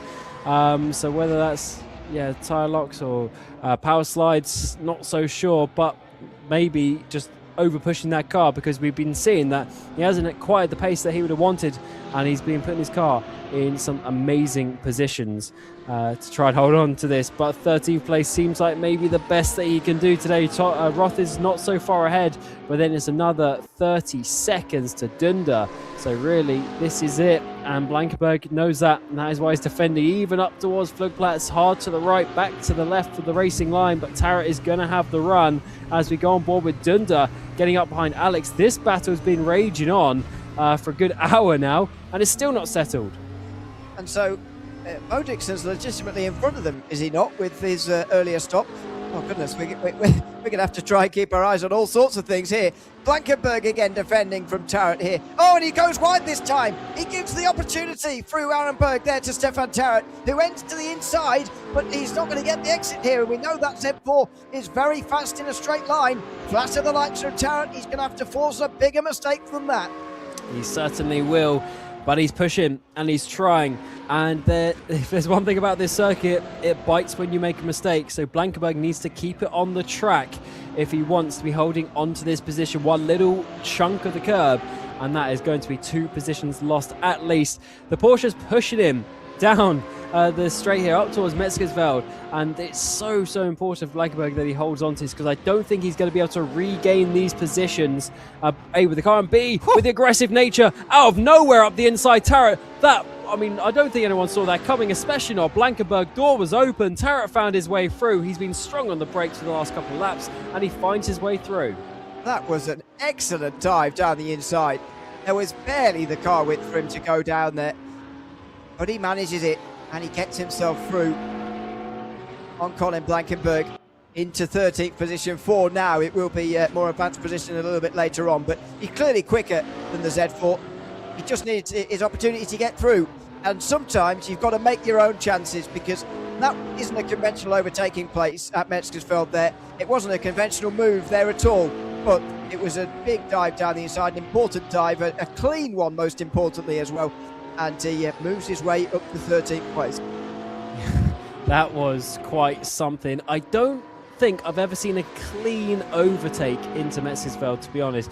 That is one of those corners where there's always a bit of Rubbins racing, there's always a little bit of argy-bargy, but Blankenberg, to be fair to him, in the end left him just enough space, and Tarrant had that one stuck on the brakes, so that is a really good job. I wonder if Colin is struggling a bit on the brakes in that car, which is why we're seeing loads of the smoke. Maybe there are some lockups, I'm not sure. But either way, Tarrant was so confident there. As we're seeing Bo Dixon lose 2 places up the hill towards her act. He must have had an issue coming out of the carousel, surely. Or he just missed the concrete completely. Well, I guess, yeah. 1 second. Wow, hello, Blankenberg's back, and Tarrant is not able to keep him back. Oh, Colin Blankenberg back to 13th again. That Z4 is clearly very fast in a straight line, and that's becoming a nightmare for Tarrant. Norms is now right in here as well, and Snoggelak is going to be here as well from 16th. Wow, that Z4 is very fast in a straight line. Or Tarrant made a mistake through the look curve. You never know. But he was quite some way ahead, to be honest. It was good for car length. He has a terrible run there through the carousel, and up the hill we go. And this is amazing from Blankenberg to be holding on to this position. Just 20 minutes remain in the race, and he has a legitimate opportunity to hold on to this position. Unfortunately, with this battling, Roth is getting away. Although we go back to the sort of interim race leader, let's call him, of Keinzel. He had that for a lap or so while we were waiting for him to come down and make his final pit stop. He comes in. He will lose the lead to Greta Oreco, but how far behind is he going to be? I would have said probably ahead of Coughlin, but behind Oreco. Let's see whether that becomes the case or not. As Tarrant again, through the corners, the Porsche trying to use its advantage in these turns. As Grosjean and Oreco do go through, they're just over 3 seconds apart. I think this is coming down by enough for Oreco to be there by the end of the race, but not have that many chances to get through, to be honest. Hovering at 3 seconds, it was hovering just over 5 when he came out the pit lane. So I think by the time they see the final lap, they will be together, and Grosjean is going to have a real defending job on to try and keep him behind. Heinzel's gained a lot of time on Oreco. A lot of time with that strategy. Blankenberg, he's literally a mobile chicane right now. He's not fast enough through the corners, so he's got the 3 Porsches lined up. Tarrant, Norms, Shoglaki as well, all there waiting to try and draft past him or get away through in the corners. The problem is, he seems pretty decent on the straight from Blankenberg. Is it going to be enough this time around, though, with a 3-car push behind? There's a slide on the rear end for Tarrant as he's pushing. He's almost too close to get a proper slipstream, though, so he's going to have to wait, potentially for Norms, to try and help push him past. Now, double slipstream for Norms, then Snukalak is there in this group as well, but he'll just watch on. Oh, that's probably excessive weaving from Blankenberg, and Tarrant responds with a flash of the lights here from Blankenberg. This is probably too much moving on the Döttinger Höhe here. He doesn't even need to, because the Z4's fast enough in a straight line anyway. All he's preventing is the Porsches from fighting amongst themselves, which might have helped Blankenberg. In any case, by the time they get down to the bottom end of the hill and in towards the Tiergarten. So Blankenberg holds on nicely this time, but he's got a bit shallow. Here comes Tarrant on the exit then. He's almost pushing him out of the final turn now as they come towards the start-finish line. Nobody in the pit lane for them to overtake. This will still be for 13th place as they cross the line here. Still in the slipstream, Tarrant, but he won't be able to get through into turn 1. But that was excessive weaving, I'd say, from Colin Blankenberg. Yeah, definitely excessive is the way to put that. He's trying his best. Look at, he's sliding it again. He's pushing every ounce of power on the brake pedal there to try and get it slowed down in towards the first corner. He's pushing it to his limit, and it's great to see just a difference in performance. You can clearly see that the Z4 is not as fast in the corners or not as good on the brakes as these more modern cars, but he is doing his best, and he's still doing some respectable lap times out there. And it's amazing to see what 15 years or so of technology can do into the world of racing. Tarrant big on the brakes again. And remember, this is Blankenberg, who was second in this race a couple of years ago. It's not like he's a slow driver, and he's in a difficult situation here. He's definitely a bit slow there through the Schumacher S as well, but he's got 3 Porsches all waiting in the wings for an opportunity should they find that. We're now in less than 17 minutes to go, so it is basically 3 laps. Yep, 3 laps, including the one that they have just begun. Stefan Tarrant so much faster in the corners here, but Blankenberg so much faster on the straights. It's a classic battle between 2 different cars who make their speeds in 2 different ways to come pretty much to the same lap time, and certainly in the Z4's case to defend rather nicely. It's always much easier to defend when you're the one that is faster in a straight line, and that's what Blankenberg is experiencing at the moment. Tarrant again sees the defence of Blankenberg coming down into the left-hander. As they come down the hill again, he'll power away using that beefy engine, and Tarrant just cannot, even through that flat-out corner he's catching up. That's how well balanced the Porsche is in comparison to the Z4. These kinds of battles are always so fascinating to watch, but so far Tarrant has not been able to convincingly and decisively get this pass done. He's not. He did find his way through, but then we didn't quite see it. It was off camera, either mistake or just some top speed from the Z4, and he's not able to. But yeah, just look at him just pull away, actually, just meter by meter. So I think that BMW, that is probably what it is, has that little bit extra top line speed, but even through the corners, it possibly even is the downforce and therefore drag on the Z4. Less downforce, but also less drag. Now we work our way through up towards straight and cross. This is such a tricky corner. This is an opportunity for Tarrant to be big on the brakes, be brave on the brakes in towards Arenberg if he wants to do so. He's trying to open up the door to the right-hand side, but that's blocked. Oh, no! Contact is made. Blankenberg's going to go wide, and that's such a shame for him because he's surely going to lose another place to Norms. No, Norms gets all over the curb. Blankenberg is gifted that one space. Snoglacki, though, is going to take advantage of that to gain up into 15th place. Well, hold on. Blankenberg is going. He's having to stand on the brakes there. He was much faster down the hill, and he just about has to back out. Tarrant should have it now, although it was a bump and run, really, wasn't it, in towards Arenberg there. Tarrant getting through as a result of that on Colin Blankenberg, who won't be very pleased. But Blankenberg immediately has got to push that to the back of his mind, because effectively he's got to do exactly the same thing to the 2 Porsches, the very 2 Porsches that are right behind him again. This is an amazing battle that we are seeing. By the way, it's less than a second for Grota at the front. but on the screen, it is Blankenberg who is still in this 14th place battle. Tarrant is going to be gone. I don't think by the time we get to the next straight, it's going to be enough. But this is what we want to see, because this is for the lead. Because Keinzel is in the backside of this battle as well. It's 3 cars, 3 seconds, and 3 laps to go. Absolutely fascinating. And this has been the entertaining battle to watch for the last few moments. In a moment, we're going to get the battle for the lead between Grotte, Areco and Keinzel to watch as well. They're, by the way, nearly 2 minutes ahead of these guys who are engaged in this at the moment. But nevertheless, still a great fight to watch here. Lap 16 about to be completed, by the way. Give us 2 to go. Again, we're going to see some more pit stops, but not for those who are fighting for the win out front. They're only separated by 2.5 seconds. A grandstand finish on its way. Blankenberg, meantime, holding his advantage coming out of Bergwerken Hill power away. Top of your screen, and that is the view on board with Nico Arenco, who might get the whiff of a slipstream here from Grotte, which would actually give him 3 runs down the Döttinger Höhe to get through, if indeed he can get there in time.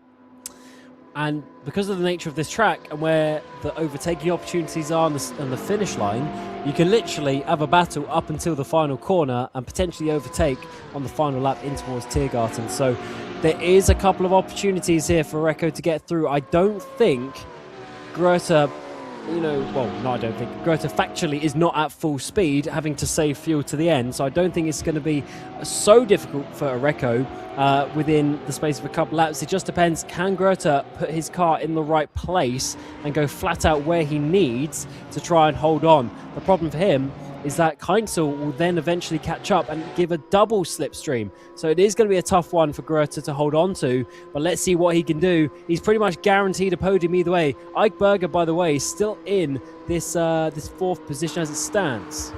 He's coming. Nico Aretto is coming, and he's going to fly past Christian Grotte.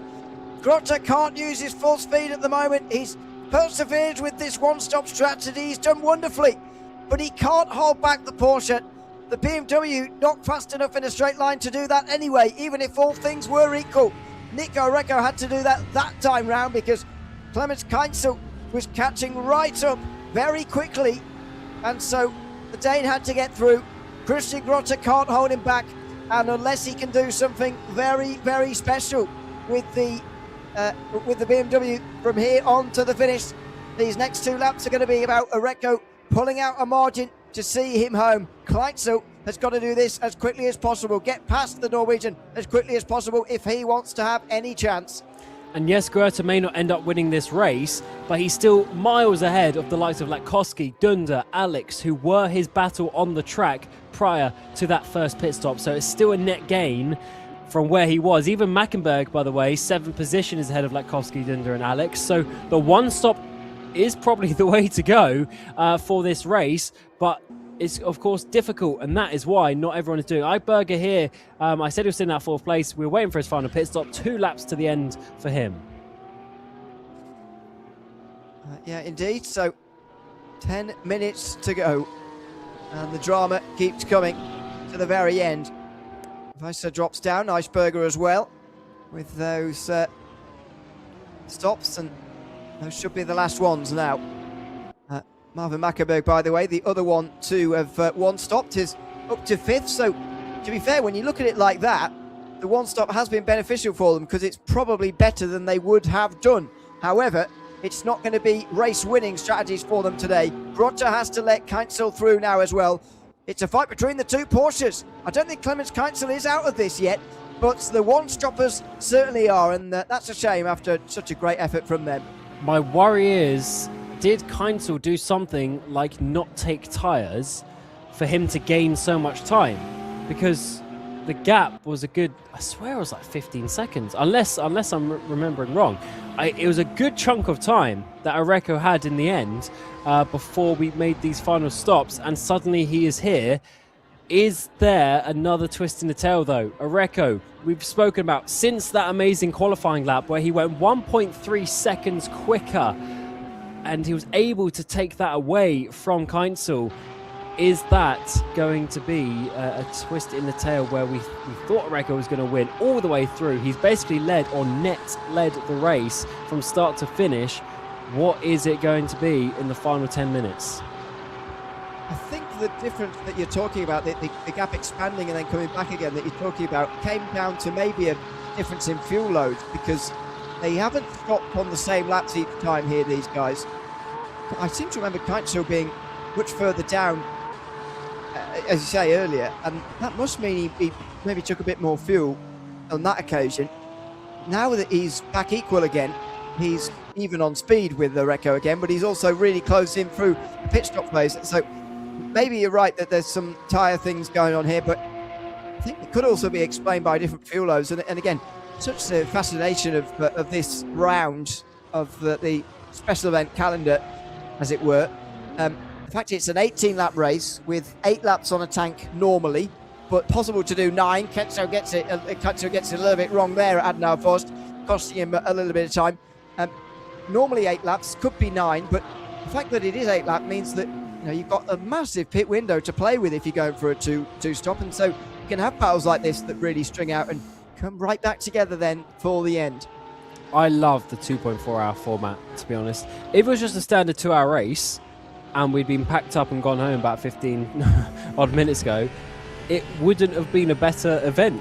That 0.4 hours makes a whole lot of difference, and I'm really excited to see how it goes moving forward as well. Of course, we've been doing these special events now for years and years, and I've been able to cover so many of them, and it's great to see this 1 versus 2 format. And either way, just having that second pit stop in a race like this, when you're already pushing drivers to their limit, going beyond that 2-hour mark fatigue wise, is certainly a great idea.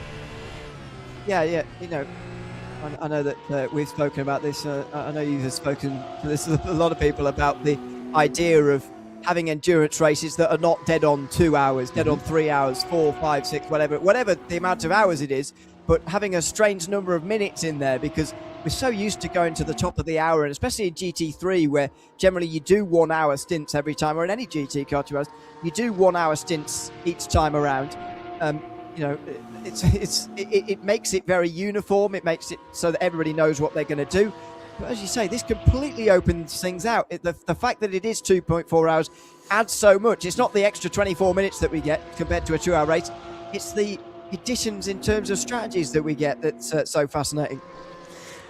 It's amazing. Back a few years ago when I was sort of running a league myself, I was considering similar things like that, maybe before a race. So you have a 4-hour race, but literally 10 minutes before the race, when you're setting up the server, you then have like a random counter of how many minutes you add on to the 4. So some days it'll be the 4 hours and 6 minutes, and then some days it'll be the 4 hours and 42 minutes, whatever. It's certainly an interesting idea, because adding that bit, even if it is just one stint at the end, even if you sort of do uniform stints and there's that one stint at the end, it still adds a bit of extra strategy. But I guess why the 2.4 hour works is because it can really change all 3 of the stints.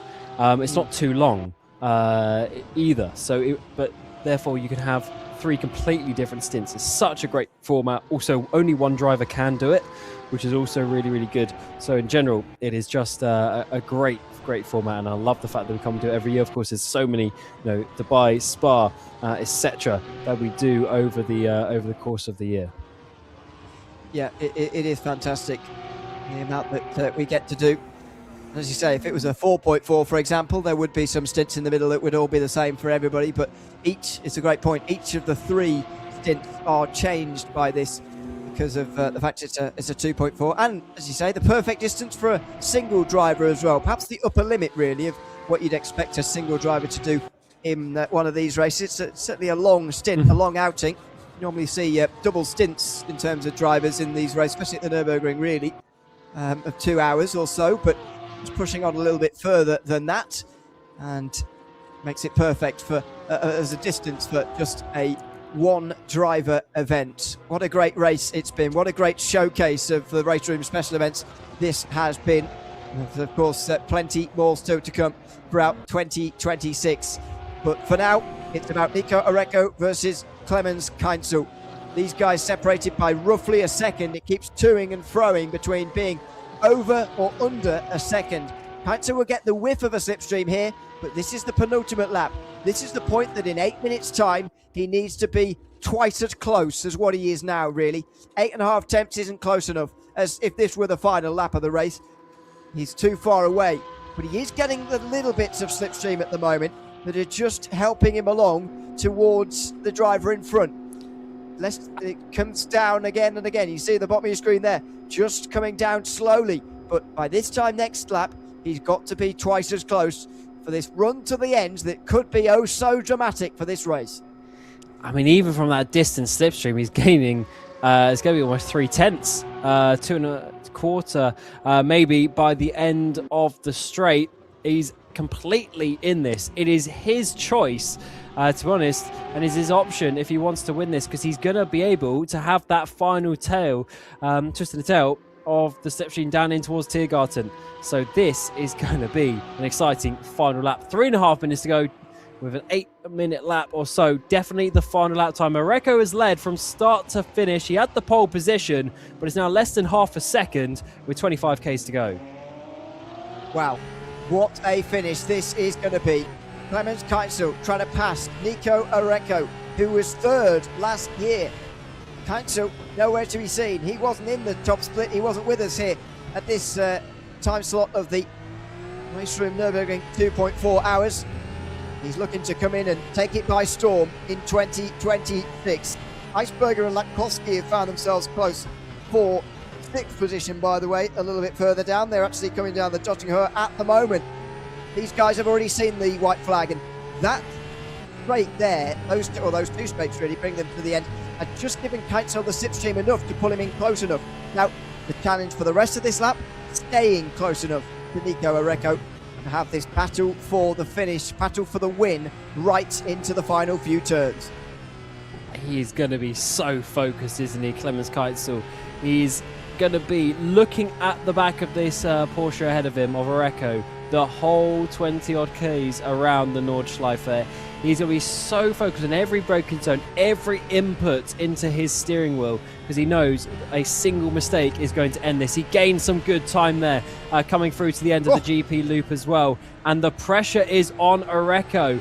He was second in qualifying, third in the race last year, and now he's going for the race win. Is he feeling the pressure from that with Kainzel all over the back of him? Oh, what an extraordinary finish this is set to be. Even looked as he was going towards the last corner of the Grand Prix circuit there, Kainzel, as if he was going to spring a surprise attack. Areco a little bit offline there into the Hudson back as well, and Kainzel can close even further onto the brakes and using a few of the very small number of curbs that you actually do use here out on the north side, hooking over that right hand side one for an exit through the left, and then over the bridge here towards Flugplatz. Kainzel is putting the pressure on Areco here, who, as he said earlier, has led pretty much every lap of this race. Every lap that hasn't been decided by strategy has been led by Nico Areco, and Kainzel is trying to put an end to that for the only lap that matters, lap 18, the final lap of the Nürburgring 2.4 hours in 2026. Here comes Clemens Kainzel on the way towards Schwedenkreuz. Attempt number one, chance number one, decides not to take it this time over the top of the hill, perhaps sensibly, as well as time almost coming to a close.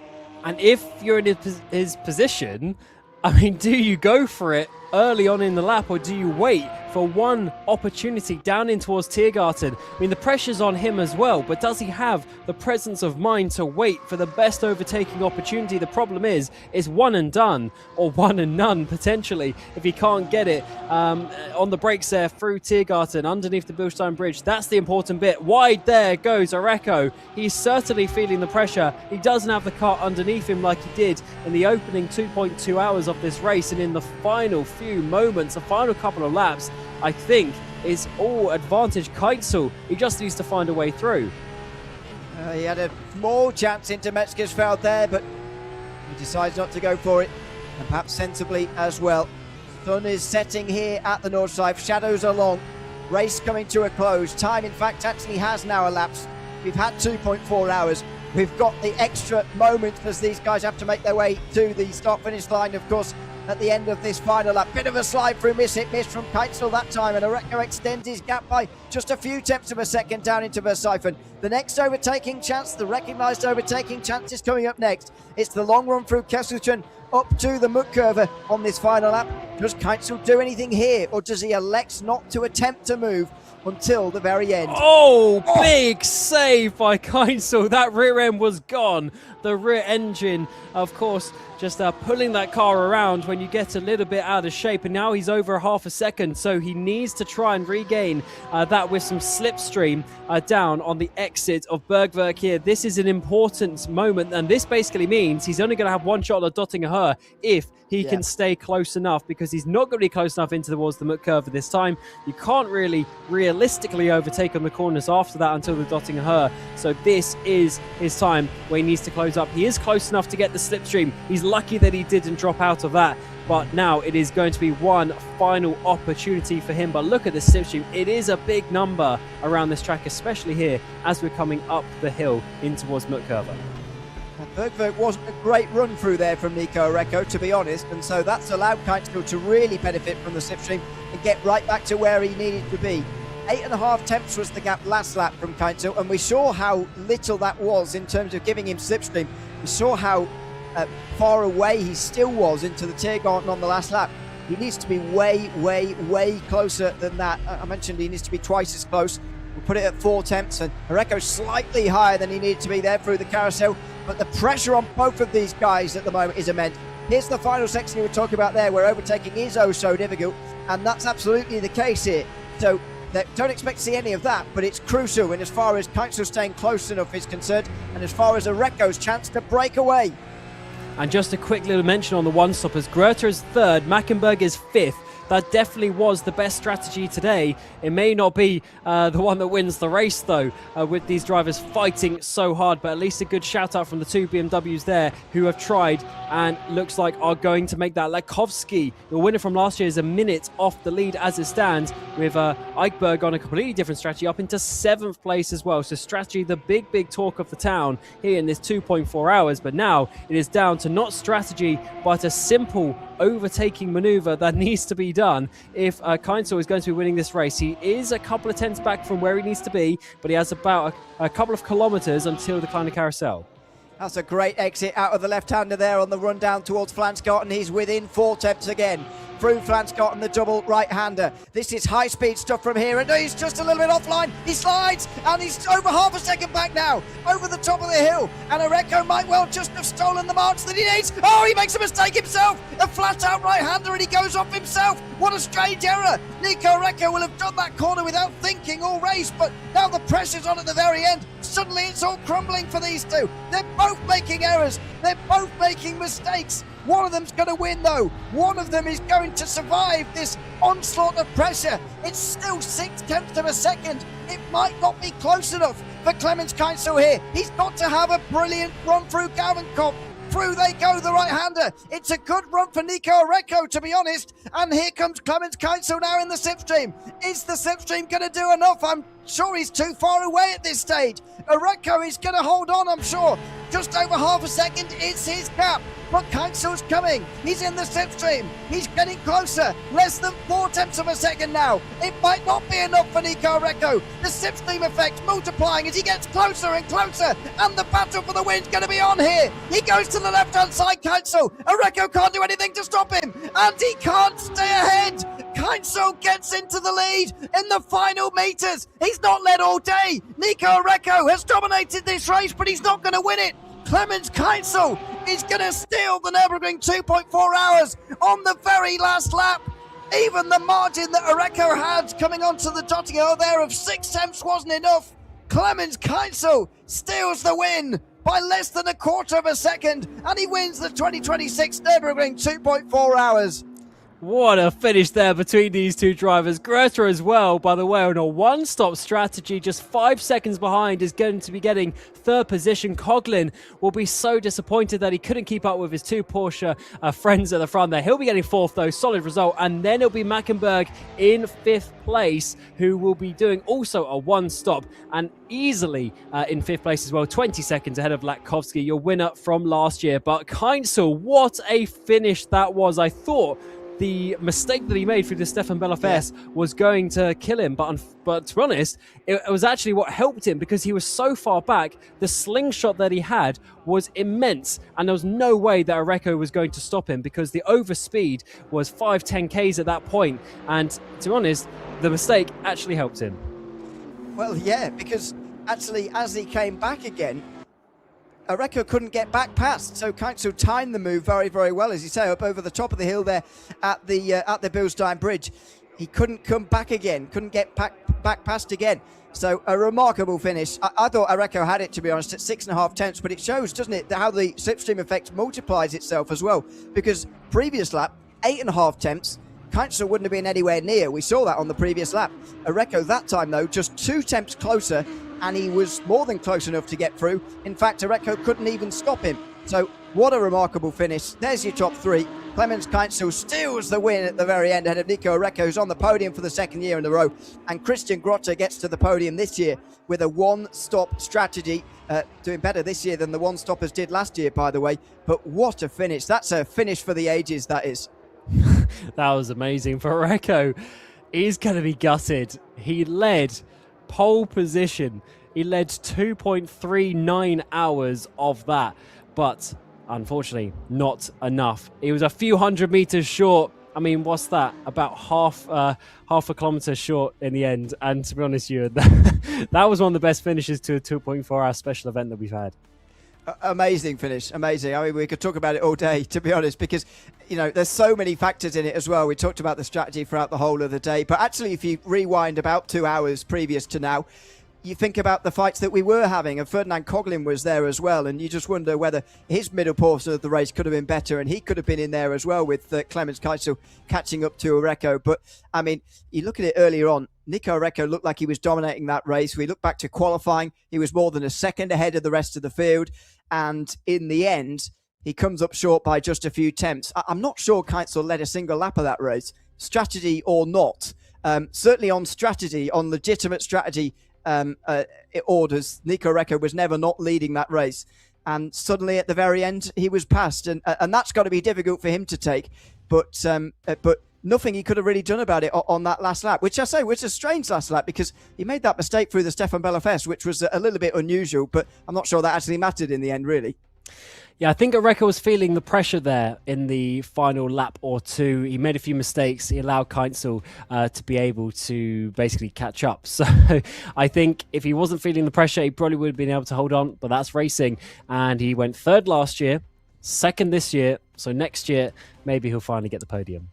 Well, maybe, but we'll have to wait and see next year. Well, what a fantastic RaceRoom Nürburgring 2.4 hours that was. Nico Areco in the end, passed by Clemens Keinzel on the very last lap of the race. You're not going to see a finish like that very often, that's for sure, but it's been a pleasure bringing it to you here for 2026's edition. Plenty more special events to come over the course of the summer, of course, so keep an eye out on RaceRoom for those coming up over the next few months. For now, I've been Ewan O'Leary alongside Cam Roger. Until we see you at the next RaceRoom special event, it's goodbye for now.